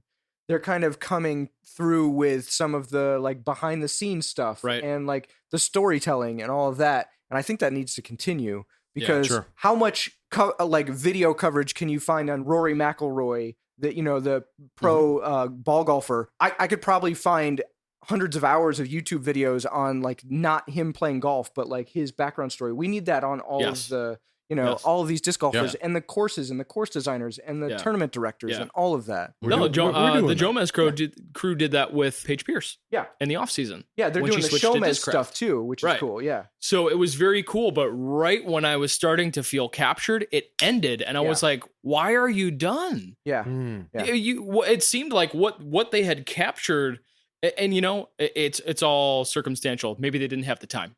I'm not bagging on what they did, but Sure. I want to be brought into an hour and a half of that, not 7 minutes. Yeah. I want Kevin Jones to stand up on the tee, and I want to be rooting for him deep down in my soul, because I Yes. watched his bringing up and see how much he's worked Yes. to get where he is. Yes. I don't just want to see It's almost four more guys important playing than disc the golf. play. It's almost more important than the actual Right. watching him play. Yeah. Giving me a reason to care about this person and like root for them. When I watch, there's certain things that I watch, and I will make my predictions on who's going to win or who I want to win. Like I'm thinking of boxing matches or like some motorsport things, and like if you just give me a story about like a kid who came from like It's over.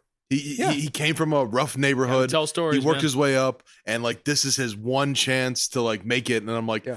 I don't care what anyone else is doing, that's the dude. Like I'm Yeah. invested in that person Teams don't now. even matter at Right. that point. Exactly. Like, Right. that dude, yeah. And Yes. that's what I need. Oh, yeah, again, we don't need next day. It's awesome. It's amazing. Yeah. When it comes out next day, I still, because of my schedule, Yeah. don't get to it for another 48 hours. Yeah, until like and during the I've week. never been disappointed when I already know who won.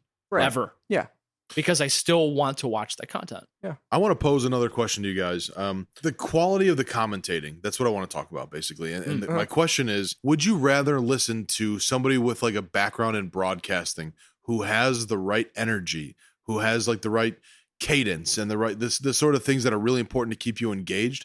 Would you rather listen to somebody who has all those things but maybe isn't an actual like super competitive like pro? Would you rather listen to like an amateur who has that sort of broadcasting skill, or a Paul Macbeth who knows more than anybody else but is shit to listen to? Here's my issue with listening to players talk about rounds, is that sometimes it's the commentators are actually the players that are in the coverage that we're watching. And I think that's super weird. I don't want to hear them talk about their round. That's what I just watched, and I hated it. And I love Big Sexy, and I've met those dudes and hung out. They're super cool. Yeah.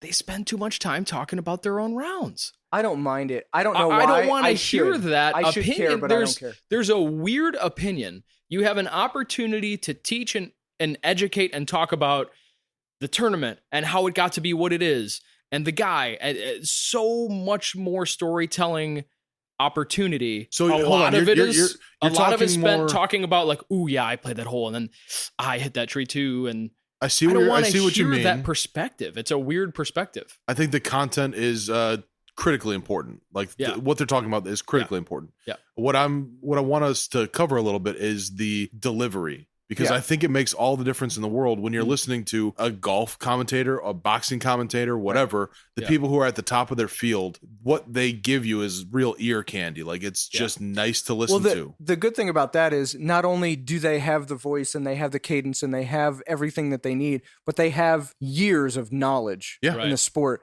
And that's something that you just don't get with this sport because it's Right. newer and it's Right. it's Commentating on videos is only 5, 6, Exactly. 7 years old. So that's why I would rather the Ian from Central Coast Disc Golf, who is not a commentator. He's been doing it for long enough that he can do it now, but he's just a bro playing disc golf and loves to do it, and you can hear that in his voice. I would rather that excitement versus the Paul Macbeth, who knows more than anybody about the game and winning and all of that and the technical skill that it takes and all that stuff, because he's just not that interesting to me. I'm just thinking about like the NFL is the only thing I can really compare because that's the only thing I watch. The sort of like the guys who are doing the commentating, they're always like old coaches or old players, but it's not just, a player who was good. Like they've gone through some broadcasting training. They're polished. Like you listen to that and you think this Troy is the Aikman. pinnacle.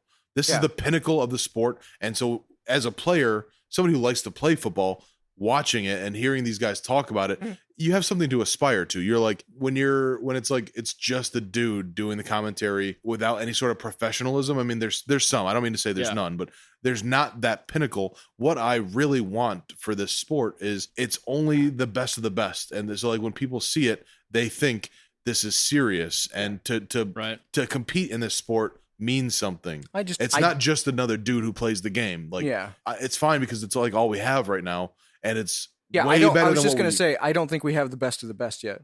It's just not.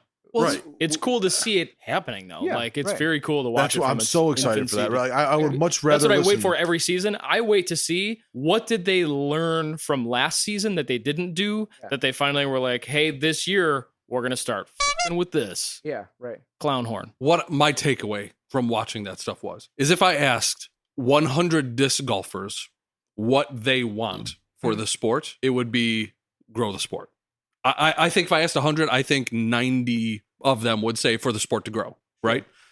If you asked 100 ball golfers, baseball players, football players, that would not be their response. Their sport is grown. Right. So that's the different perspective. Sure. Every time media exists about the sport of disc golf, if it's shaky cam coverage, if it's like bad commentating, if it's edited poorly, that's a chink in the armor of growing the sport. Completely agreed. And 100% agreed. And if you don't start putting standards in place, You're impeding progress. you're impeding the progress. You're never going to get past a certain point, Right. because the people outside of the sport are Right. going to watch that video and be like, yeah, but it wasn't even that good to watch because the camera was a little shaky and I couldn't stop thinking about that. And then now they're not interested in disc golf anymore Sure. because of that video. Right. It didn't grow the sport. Yeah. So like that's where those standards need to be in place. And that's why like I made the comparison to the one. No pressure, guys. But Yeah, but it's on us. We're providing disc golf media. Yeah. It's on the people that have these YouTube channels that are providing disc golf media to make sure everything is an ace. Yeah. Before it hits the internet, you've discussed it with more than one person. I feel it's very bizarre for one person to cradle to grave the coverage. That's weird. to me. I don't know that that's necessarily happening to that extent, because that sounds a little harsh. I know exactly what you mean.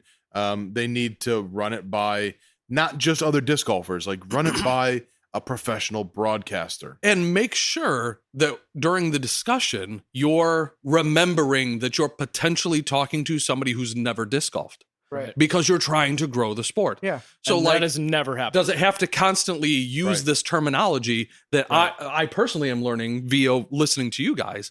But if I didn't know, if it weren't for this, I wouldn't know what a Heiser and an Anheuser and all these terms are. Right. Why not occasionally just throw the explanations out? Well, that's where they can go to is like at that point. if they take the time, they could do like, hey, a cool little like, action cut to like, or just this even is a what graphic. we're talking about, guys. When we throw an Anheuser and then it cuts to Nate Sexton going, hey guys, this is what an Anheuser is. It's one I put, I'm a right-handed player. Oh my God. That would mean all the and world then to cut me. right back to it. And then cut right back to it. It would be so cool. That would mean a lot to somebody that doesn't Right. disc golf. That's And- like, now I'm in it. Yeah. Right. Cutting Now I'm understanding. Cutting it and throwing it out next day, they don't have time to do that. Right. That's There's unfortunate. no time for that. Right. Yeah. It's a bummer. It's a hindrance. Yeah. In my opinion, to I grow agree. the sport, like you're saying, I think that's an amazing point. That's such a cool perspective to hear from you. It's a hindrance to the Yeah. growth. Yeah. I really think that it is because you could have given two shits about those videos and you're on a disc golf podcast. Yeah. Right? Yes. Whoever's ears this gets into, I hope that at some point these guys start to consider the things that we're talking about because that's when we're going to see real change and where Yep. that media is going to matter more. Sorry, Terry Miller. I do love you. We love them all. We love them all. Let's reiterate that. Like the progress This is not beating them up. that's been made in disc golf media is phenomenal. Yeah. Yeah. And the work that these guys put in Right. is unbelievable. Right. Yeah. And the fact that we have not just the quality, but we have all these options, like Yeah. all of it deserves the highest regard. Yeah. But if we're all coming from a place of let's grow the sport and we care about this and we're all passionate about it, the standards don't change unless somebody elevates things. Like we were saying at the beginning, Jomez elevated things. Now everybody else has got to be up on that level Right. or it's nothing. Yeah. So we need another person to come in. And I think, like Jason was saying, I want to hear. I don't want to see a shaky camera. Like Yeah. that should not be. Yeah. Yeah. The next stage is not going to be a thing. The next stage is the broadcasters are smooth and crisp and they don't leave you sitting there going like, man, this guy just sounds like some dude. There has to be a hybrid of how live coverage feels Mm-hmm. and how post production is cut. Yeah. There I has to think be a hybrid of that. I think they've really dialed it in really well with the footage they get. I think the camera stuff there's not a ton of room for improvement on that stuff. There is some you brought up earlier, and I think more overhead stuff so you can kind of see the challenge of the whole more. Mm-hmm. Yeah. I think post is where the improvements need to come from. Sure. Yeah. Well, actually, I take that back because, like I said, the drone coverage stuff it's great they can do it, but the fact that me as a brand new drone pilot sees it and goes like, ugh, the next stage can't have that. I don't think we did as much sort of comparing between the companies as we thought we would originally, and that's No, fine. I think we what did came out of plenty. this was much more important, to be honest. I 'Cause agree. what they're all doing is amazing. So Yeah. who cares too much? Like, what's this one doing? What's that one doing? Yeah. We're talking about the big picture, and I Yeah. think that's much more important. Couldn't agree more. It's going to be Yeah. exciting to see done it. Yeah. because now for the first time we're having an unconventional format with a big production company, CBS Sports, Mhm. Yeah. kind of a big deal, and it won't come out until August. Hopefully that coverage that we finally see in 6 weeks is the stuff we're talking about because maybe somebody at CBS Sports was like, hey guys, watched your videos and here are a couple of points. Yeah. One, Yes. why are you in such a hurry? Two, there is no storytelling. It's irrelevant to anybody that doesn't know what's happening. Oh my so that's God. what we're going to build. Watch And it's gonna watch So- it's gonna be very watch cool the to Masters. see. You're getting me I'm very yeah, excited man. now. I'm really That's excited. exciting. I'm watch hoping the that Masters ball golf tournament. Every 20 minutes, they're cut into some There's crazy some story. flashback or a story from one of Yeah. the golfers, and Yeah. it just sucks you in. But my question is, when the CBS Sports stuff comes out in August, is Jomez going to continually edit and send it to CBS for approval, or is CBS going to be like, give it here? Yeah, we don't know. That's the agreement. Those are the details that we don't know Right. anything Give about. us the footage, Mhm. and we're gonna put this out, Right. and then you're gonna see what it's like. Yeah. I wonder. My guess is that Jomez is gonna edit it. It's their footage, Right. but I Those really guys wanna are know. they're hard. They don't mess around. Let me No, just say that. absolutely not. Jonathan Gomez, I have the utmost respect Yeah. for that guy because he is a hustler. Yeah. And he doesn't take shit from anybody. No. So It's funny to hear you interesting- describe him that way because Yeah. I mean I believe it, Yeah. but whenever I see him on camera, He's like he the seems most like timid, the nicest most guy. friendly Yeah. and laid back and chill. He is. I mean, I still get Yeah. the ambition and the drive. Like I Yeah. know that it's there, but to hear you describe him as a guy who doesn't take shit, I'm like, he just seems like the biggest Yeah, sweetheart. But Yeah. that's why he's good at it. because he can put that face on, but behind closed doors, he doesn't take shit. Yeah. And when I finally had that private conversation with him about what it was that we talked about, which we don't need to discuss, I was like, oh, damn. All right, G, I see you. Utmost respect. Well, So yeah. we'll see. I mean, I can't wait to see what that. I wish there was more transparency about that. Mhm. I love that it's happening, but like there's storytelling within the storytelling. Right. Absolutely. Why? Hopefully somebody is filming Jomez dealing with CBS because I want to see that too. Because I give that many fucks about it. You know, that turns into Tiger Clown King. horn. No, that turns into. Well, I said clown horn because I said fuck. Yeah. I just did a clown horn. Oh, why did you say clown horn? Because when I say fuck, you do clown horn. Oh, you did it again. Right. Can you put the clown horn over you saying clown horn? Oh, absolutely. I want to see how that comes out. Yeah. Clown horn. Sorry, horn. I interrupted. You said something. No, What did you say? That's how Tiger King started because they were filming a documentary. Yeah.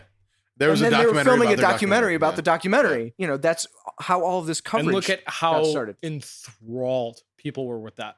Yeah. Myself included. Oh, I Watched every all of it. episode. Yeah. Hook, line, and sinker. There is so much more to what is happening in our sport that you do not see. Yeah. That's why we started seeing it a this, little bit dude. right now. It's Is like that a, not why we started this? We're not Yeah. really talking Absolutely, about pros. man. We're not really talking about 100%. playing too Yeah. much. I mean, we do, Right. but we started. The very first thing we thought was people need to understand how a tournament gets put on. Yeah. People need to understand what Yeah, does it take to sure. get a sponsor. Yeah. And All now that I need to stuff. understand how the hell CBS is going to get that coverage and what it's going to look like. Right. Yeah. I want to know the I process. want to know about that process Yeah. more than I care about what Paul takes on hole 16. Correct. It We're doesn't probably- matter to me what he takes. His score is his score, and it's Right. not going to change whether or not I think he's the best player to play the game. Yeah. I want to know all the inner workings and the details of what's happening in our We're sport. probably in the minority in the disc golf community in terms of like how much we would be excited by that content, but we're not the only ones. Like, No. lots of people would love to Absolutely. follow Yes. along with it. Yeah. Yes. That was an That intense. was great. I love That was good. conversation. That was a great conversation. There was something special about that, the meat and potatoes of this episode compared to Yes. anything else we've done. As much as I loved it, it's time to switch gears. Let's go over to our mailbag. Mail time. Mail time. Mail time.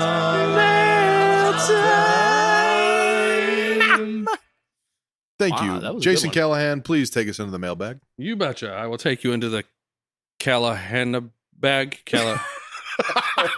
Callahan bag? Callahan bag. It doesn't have the same. Hey, name. no, Not the same. Yeah. It's The not the jail same. bags. I Screw you don't want to guys. know The about jail bag. either Ooh, of the the- Callahan's bags. Yeah. I'm good. I'll show you this bag. All right. So our first question comes to us from Adam Harvey. Adam Havey, but I did Adam- used to call him Adam Damn Harvey it. when we were friends. Mark it. Sorry, when we first met in college, I used to call him Adam Harvey Yeah. for no reason. It's okay. I picked up the phone so I could see it closer. And as I brought it up, I was like, nope, it's Havey. It's Havey. Adam Havey would like know what's the strangest experience you've ever had with a roommate. I was living in an apartment in Pennsylvania just after I graduated. I never went back home. I just got an apartment. It was actually a friend's apartment. I kind of moved in as they were moving out and just took over. Mhm. It worked out well. But after a while, needed a roommate, and there was somebody on campus that needed a room, and I'd known about the guy, and so he was on the swim team with one of my friends or whatever, and I was like, yeah, sure, whatever, you know, I can live with anybody, I can get along. This kid ended up being like, at the time, like a big pothead and way into drugs, and it was still foreign to me as like a college kid. You'd think by college, like you'd be well into that, but like I still had never seen. You were a choir boy, though, Yeah, right? pretty much. Okay. And so he kept to his, Literally. he kept to his room most of the time, but I had owned pretty much everything in the apartment, including like all the kitchen utensils and all that. And Oh God. I would come home and there would be like pasta that was burnt into the pans, like black burnt into the pans, and just Wow. never cleaned. It got to the point where I would be like, dude, what is this? And he was like, oh, I'll get it. And never did. And so I would eventually clean it all. And at one point I took all the pots and pans and put them in my room Oh my and was like, get your own fucking pots and pans. I think I went home or went to visit I just somebody. looked up the definition of passive aggressive. Yeah. Yeah. And it's taking the pots and pans and hiding them in your bedroom. I had told him.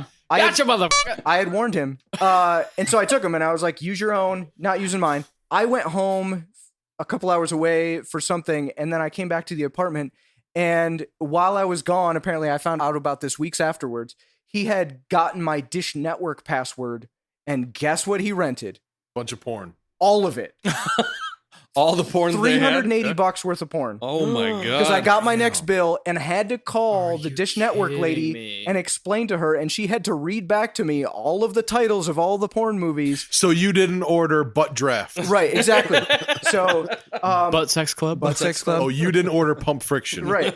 And so I was like, how is this possible? Because at first, plausible deniability, Sure. maybe something weird happened. She was like, well, I've never heard this before, but maybe if the neighbor has the same remote that you do and like something weird. And I was like, I'm uncomfortable just hearing the story. and so finally I was just like, dude, what did you do?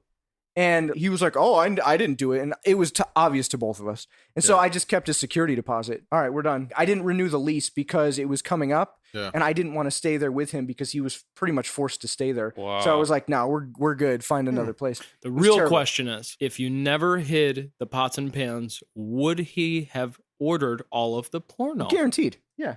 He was that kind of guy. Maybe it was like a retaliation. Well, I kept a He security was deposit. having a revenge jerk. Yeah. Sure. Yeah.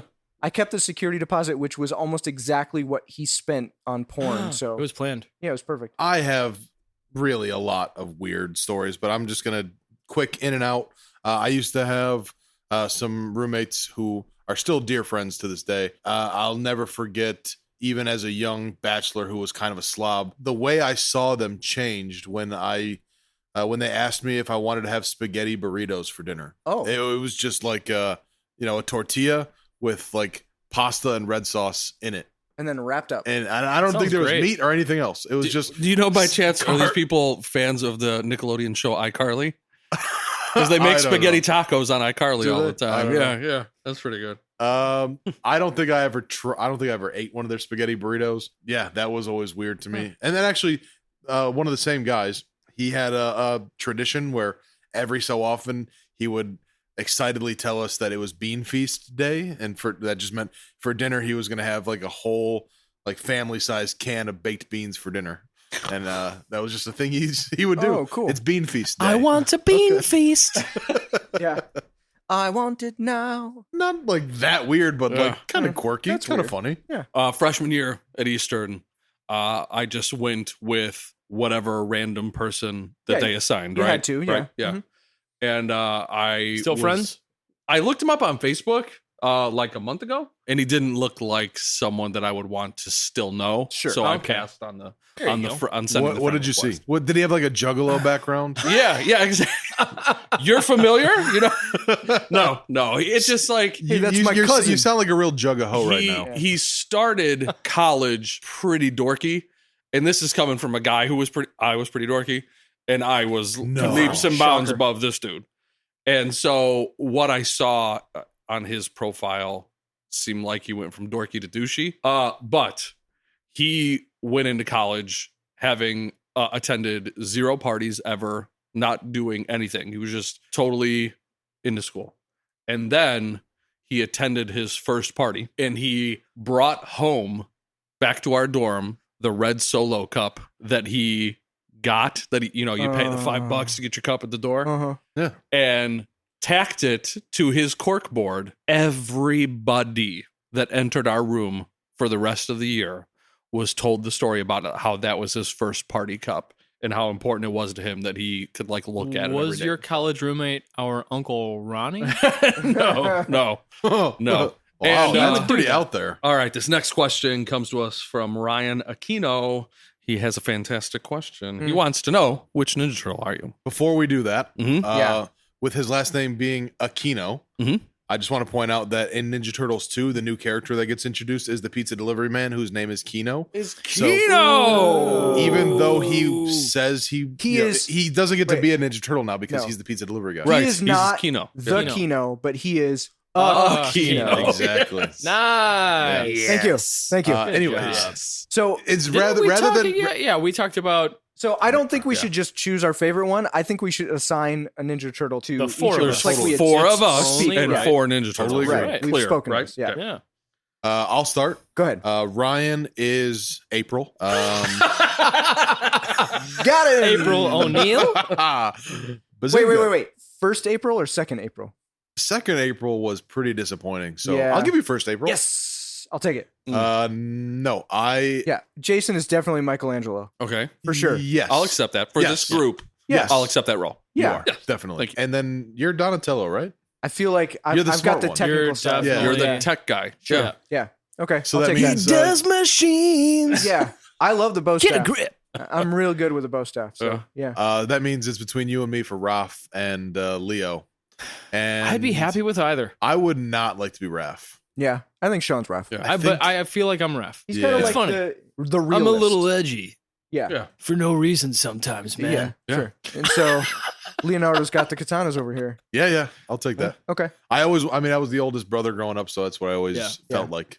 So You're Jason, a you great would leader. be Leonardo to all of your brothers. Correct. Right, but for this group, Michelangelo. Yeah. I would still be You're Raph still and the Raph. brothers. And I think that's interesting. Oh, that is Because interesting. for this group, I'm Mike and Sean's Raph. Were But you for ever our a brothers- moody? Like, were you a moody teen at all? Completely. I don't know, Jay. Was he? Yeah. I a moody teen? Yeah. So, Really? so yeah. we he was. just Shit. we just said our characteristics that mirror the character, right? That happens within our brothers as well. Uh-huh. I'm the oldest, the leader, so I become Leonardo. Yeah. Sean's moody, he's Raphael. Yeah. Our brother Nick, he went through this phase in his 20s where he was just like a fist pumping bro that was out at the clubs every night. So That's he's Michelangelo. Mikey. Yeah. Yeah. And then Joe is our tech guy. Yeah, Joe's he's still Donatello. yeah, Donatello. and he falls into the role of Donatello. That's Yeah. awesome. Yeah, That makes sense. to the point where I'm pretty sure, hopefully, I think we're going to do it this year. We're actually going to get Ninja Turtle tattoos. The four brothers are going to go and get Dude. them. I'm working on the different God, that's amazing. possibilities of what we're going to do. We've been talking about that for a long time. Yeah. I thought of, I'll run it past you guys, see what you think. I thought it would be cool if we each got their weapon, Yeah. but the shadow was the color of Yeah, their mask. mask. Or Yeah. like the tape wrapped around the end. could Right, be- Yeah. something like that could Like be the the little color. banner. So I could have Yeah. like Damn, katanas. I want that tattoo. I want it but too. like with a So blue good. shadow I behind, will behind definitely it. Wouldn't that get- be badass? I will get two Yeah. size, cross Yeah. size. With somewhere in either between. red I would tape definitely fucking do wrapped that. around or a red drop shadow. Yes, I would do that. Ugh. That would look sick. I'm much That's the more one that I'm jealous than really excited. leaning Like, Yeah, I want it's that. awesome. It is awesome. And- I want to be happy for you, but I'd rather it just like have means that so tattoo. much. Like, not to get too much into it, but But- grew up watching the show. The characteristics fit within our, brotherhood. It's like, just- would you get it's like so a many big different turtle levels. paw with like a little one inside the turtle paw? only with me and my dad In the same spot. Right. in the same spot. Yeah, exactly. I did see a picture of your dad with that tattoo. Yes. Oh yeah. Online. Yeah. You know what? Yeah, I it's didn't. amazing. I didn't really notice until recently, but his actually looks more like a bear paw print than Oh a no, lion. I didn't think so. It doesn't matter. Yeah, When it's I- when, I, amazing. when he first showed me, I was like, dude, that's awesome. Why'd you get that bear claw tattoo? Dude, what's that? What's I don't that get all the about? bear What's thing. that all about? Yeah. Next question comes to us from somebody that I think Alex is familiar with this person. It's Liz Seminary, Hey, that's my girl. and she wants to know if the soft golf clap is a thing in disc golf as well. She asked me that while we were watching the The coverage? yeah, right when I started putting it on, Mhm. and I was like, oh no, it's Wait, not. when you started putting it on, like putting it on, Yeah. or started putting on the cover? Put it on. Yeah, right. You know, it's funny with her. Later. Sometimes Put it she on. has a sense of humor, and I can like make those kind of jokes about like our personal, bedroom stuff. Relations. Even though I would never share any real details, like even just the jokes. Sometimes she'll give me like 5 or 10% of patience, but usually she shuts it down, or I get the death stare. She just is not on board with Yeah. that kind of joke Right. at all. Let's Yeah, get it together. so we started watching it, and then she asked that before like the actual play started, and I was Yeah. like, no, baby. In No. disc golf, you're gonna see fist pumping, yelling. Yeah. It's not It's like way that at more all. to the Happy Gilmore side than it is the soft Yes. golf clap. And Yes. that's one of those weird quirks that I want to see more of than the than That's- the ball golf that's- side. It's that question that made me ask you guys, like, Yeah. should we be trying to align No. more? And I think from a certain quality standard perspective, yes. Yeah. But from a cultural perspective, No. we still want to Yeah. maintain It should be that this is cool. specific areas that you want to be in that spot for. Like, I have wanted to do at one of our tournaments where the bridge between 3, 4, and 5 and the rest of the part of the course, Yeah. where the bridge is a spot where you could you have Spectate. earned, there's a bouncer there that's letting people in, and we have like coolers, and it's just high five bridge. Dude. Where like everybody that's coming through, you got to be like the fucking pump guy. Like, dude, yeah. Sick. Like, how dope would that It's be? like the beer garden. Yeah. Right. There was not enough wrangling going on. It's so weird when we're watching coverage. We're jumping back in and we're getting off topic, but we're going to talk real quick. There's not enough wrangling of the people. They're just in the fairway. And then like this, it's like, what? Like, that's not cultural. That's stupidity. They shouldn't be there. Why are they there? Oh, there was one of those videos where somebody was like sitting on their cooler and the disc almost hit them. Yeah, no, I mean, it's interesting. It's an interesting conversation because as much as I like the vibe of the disc golf community, there is a lot of cushioning things that should not be allowed. We can't have it both ways. It's got to evolve. Good question. Thanks, baby. All right. Next question comes to us from Patrick Marsh. He wants to know, how good is the Shield and why? And I'm going to go ahead and take the lead on this one, guys. Sure. So this is a great question, Patrick, but I'll be honest, I've never seen the Shield. I know that it stars Michael Chiklis. Correct. But that's about the extent of all I have on this topic. Next question. The Shield. Final question of the night. Yep. Sure. Yeah. All right. And I believe this is directed towards Alex. Travis Roll would like to know if he can borrow $5. Travis, you know what? I'm going to get my phone out. I'm going to Venmo you $5 right now. Ooh.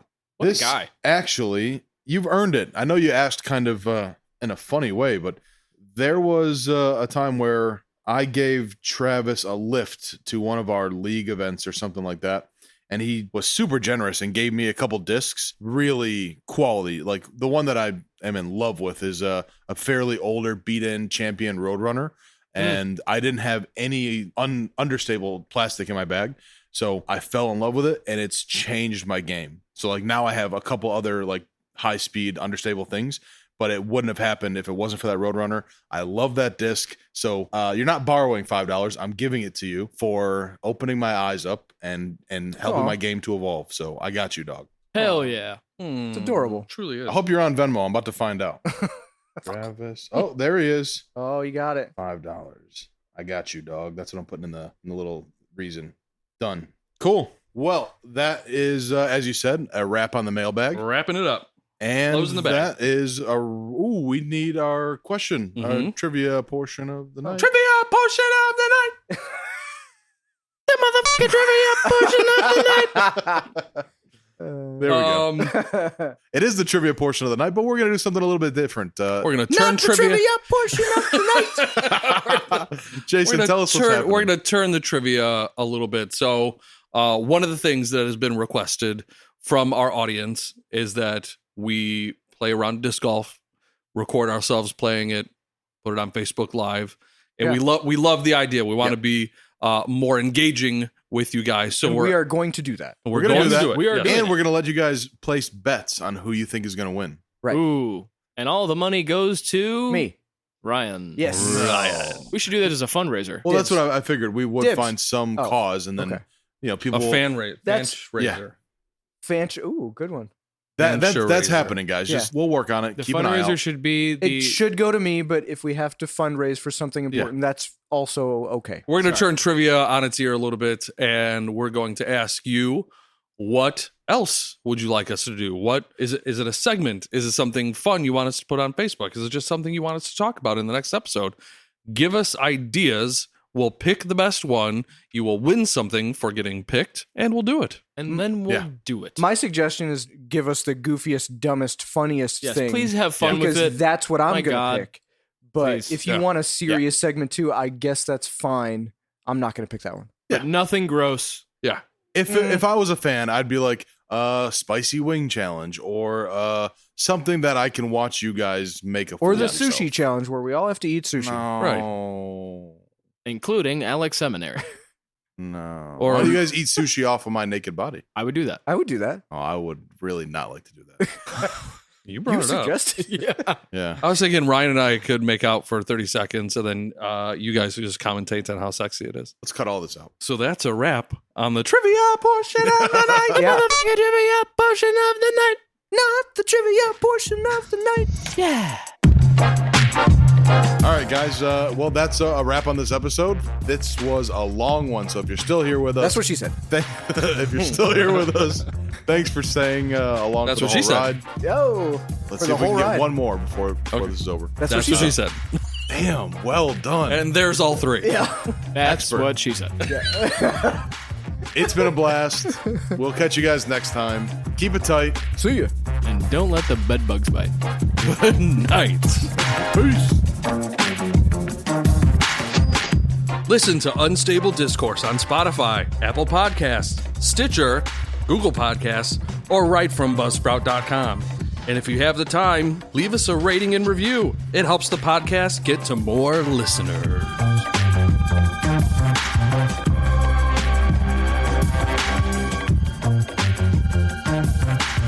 Unstable Discourse is a Top Secret Studios production.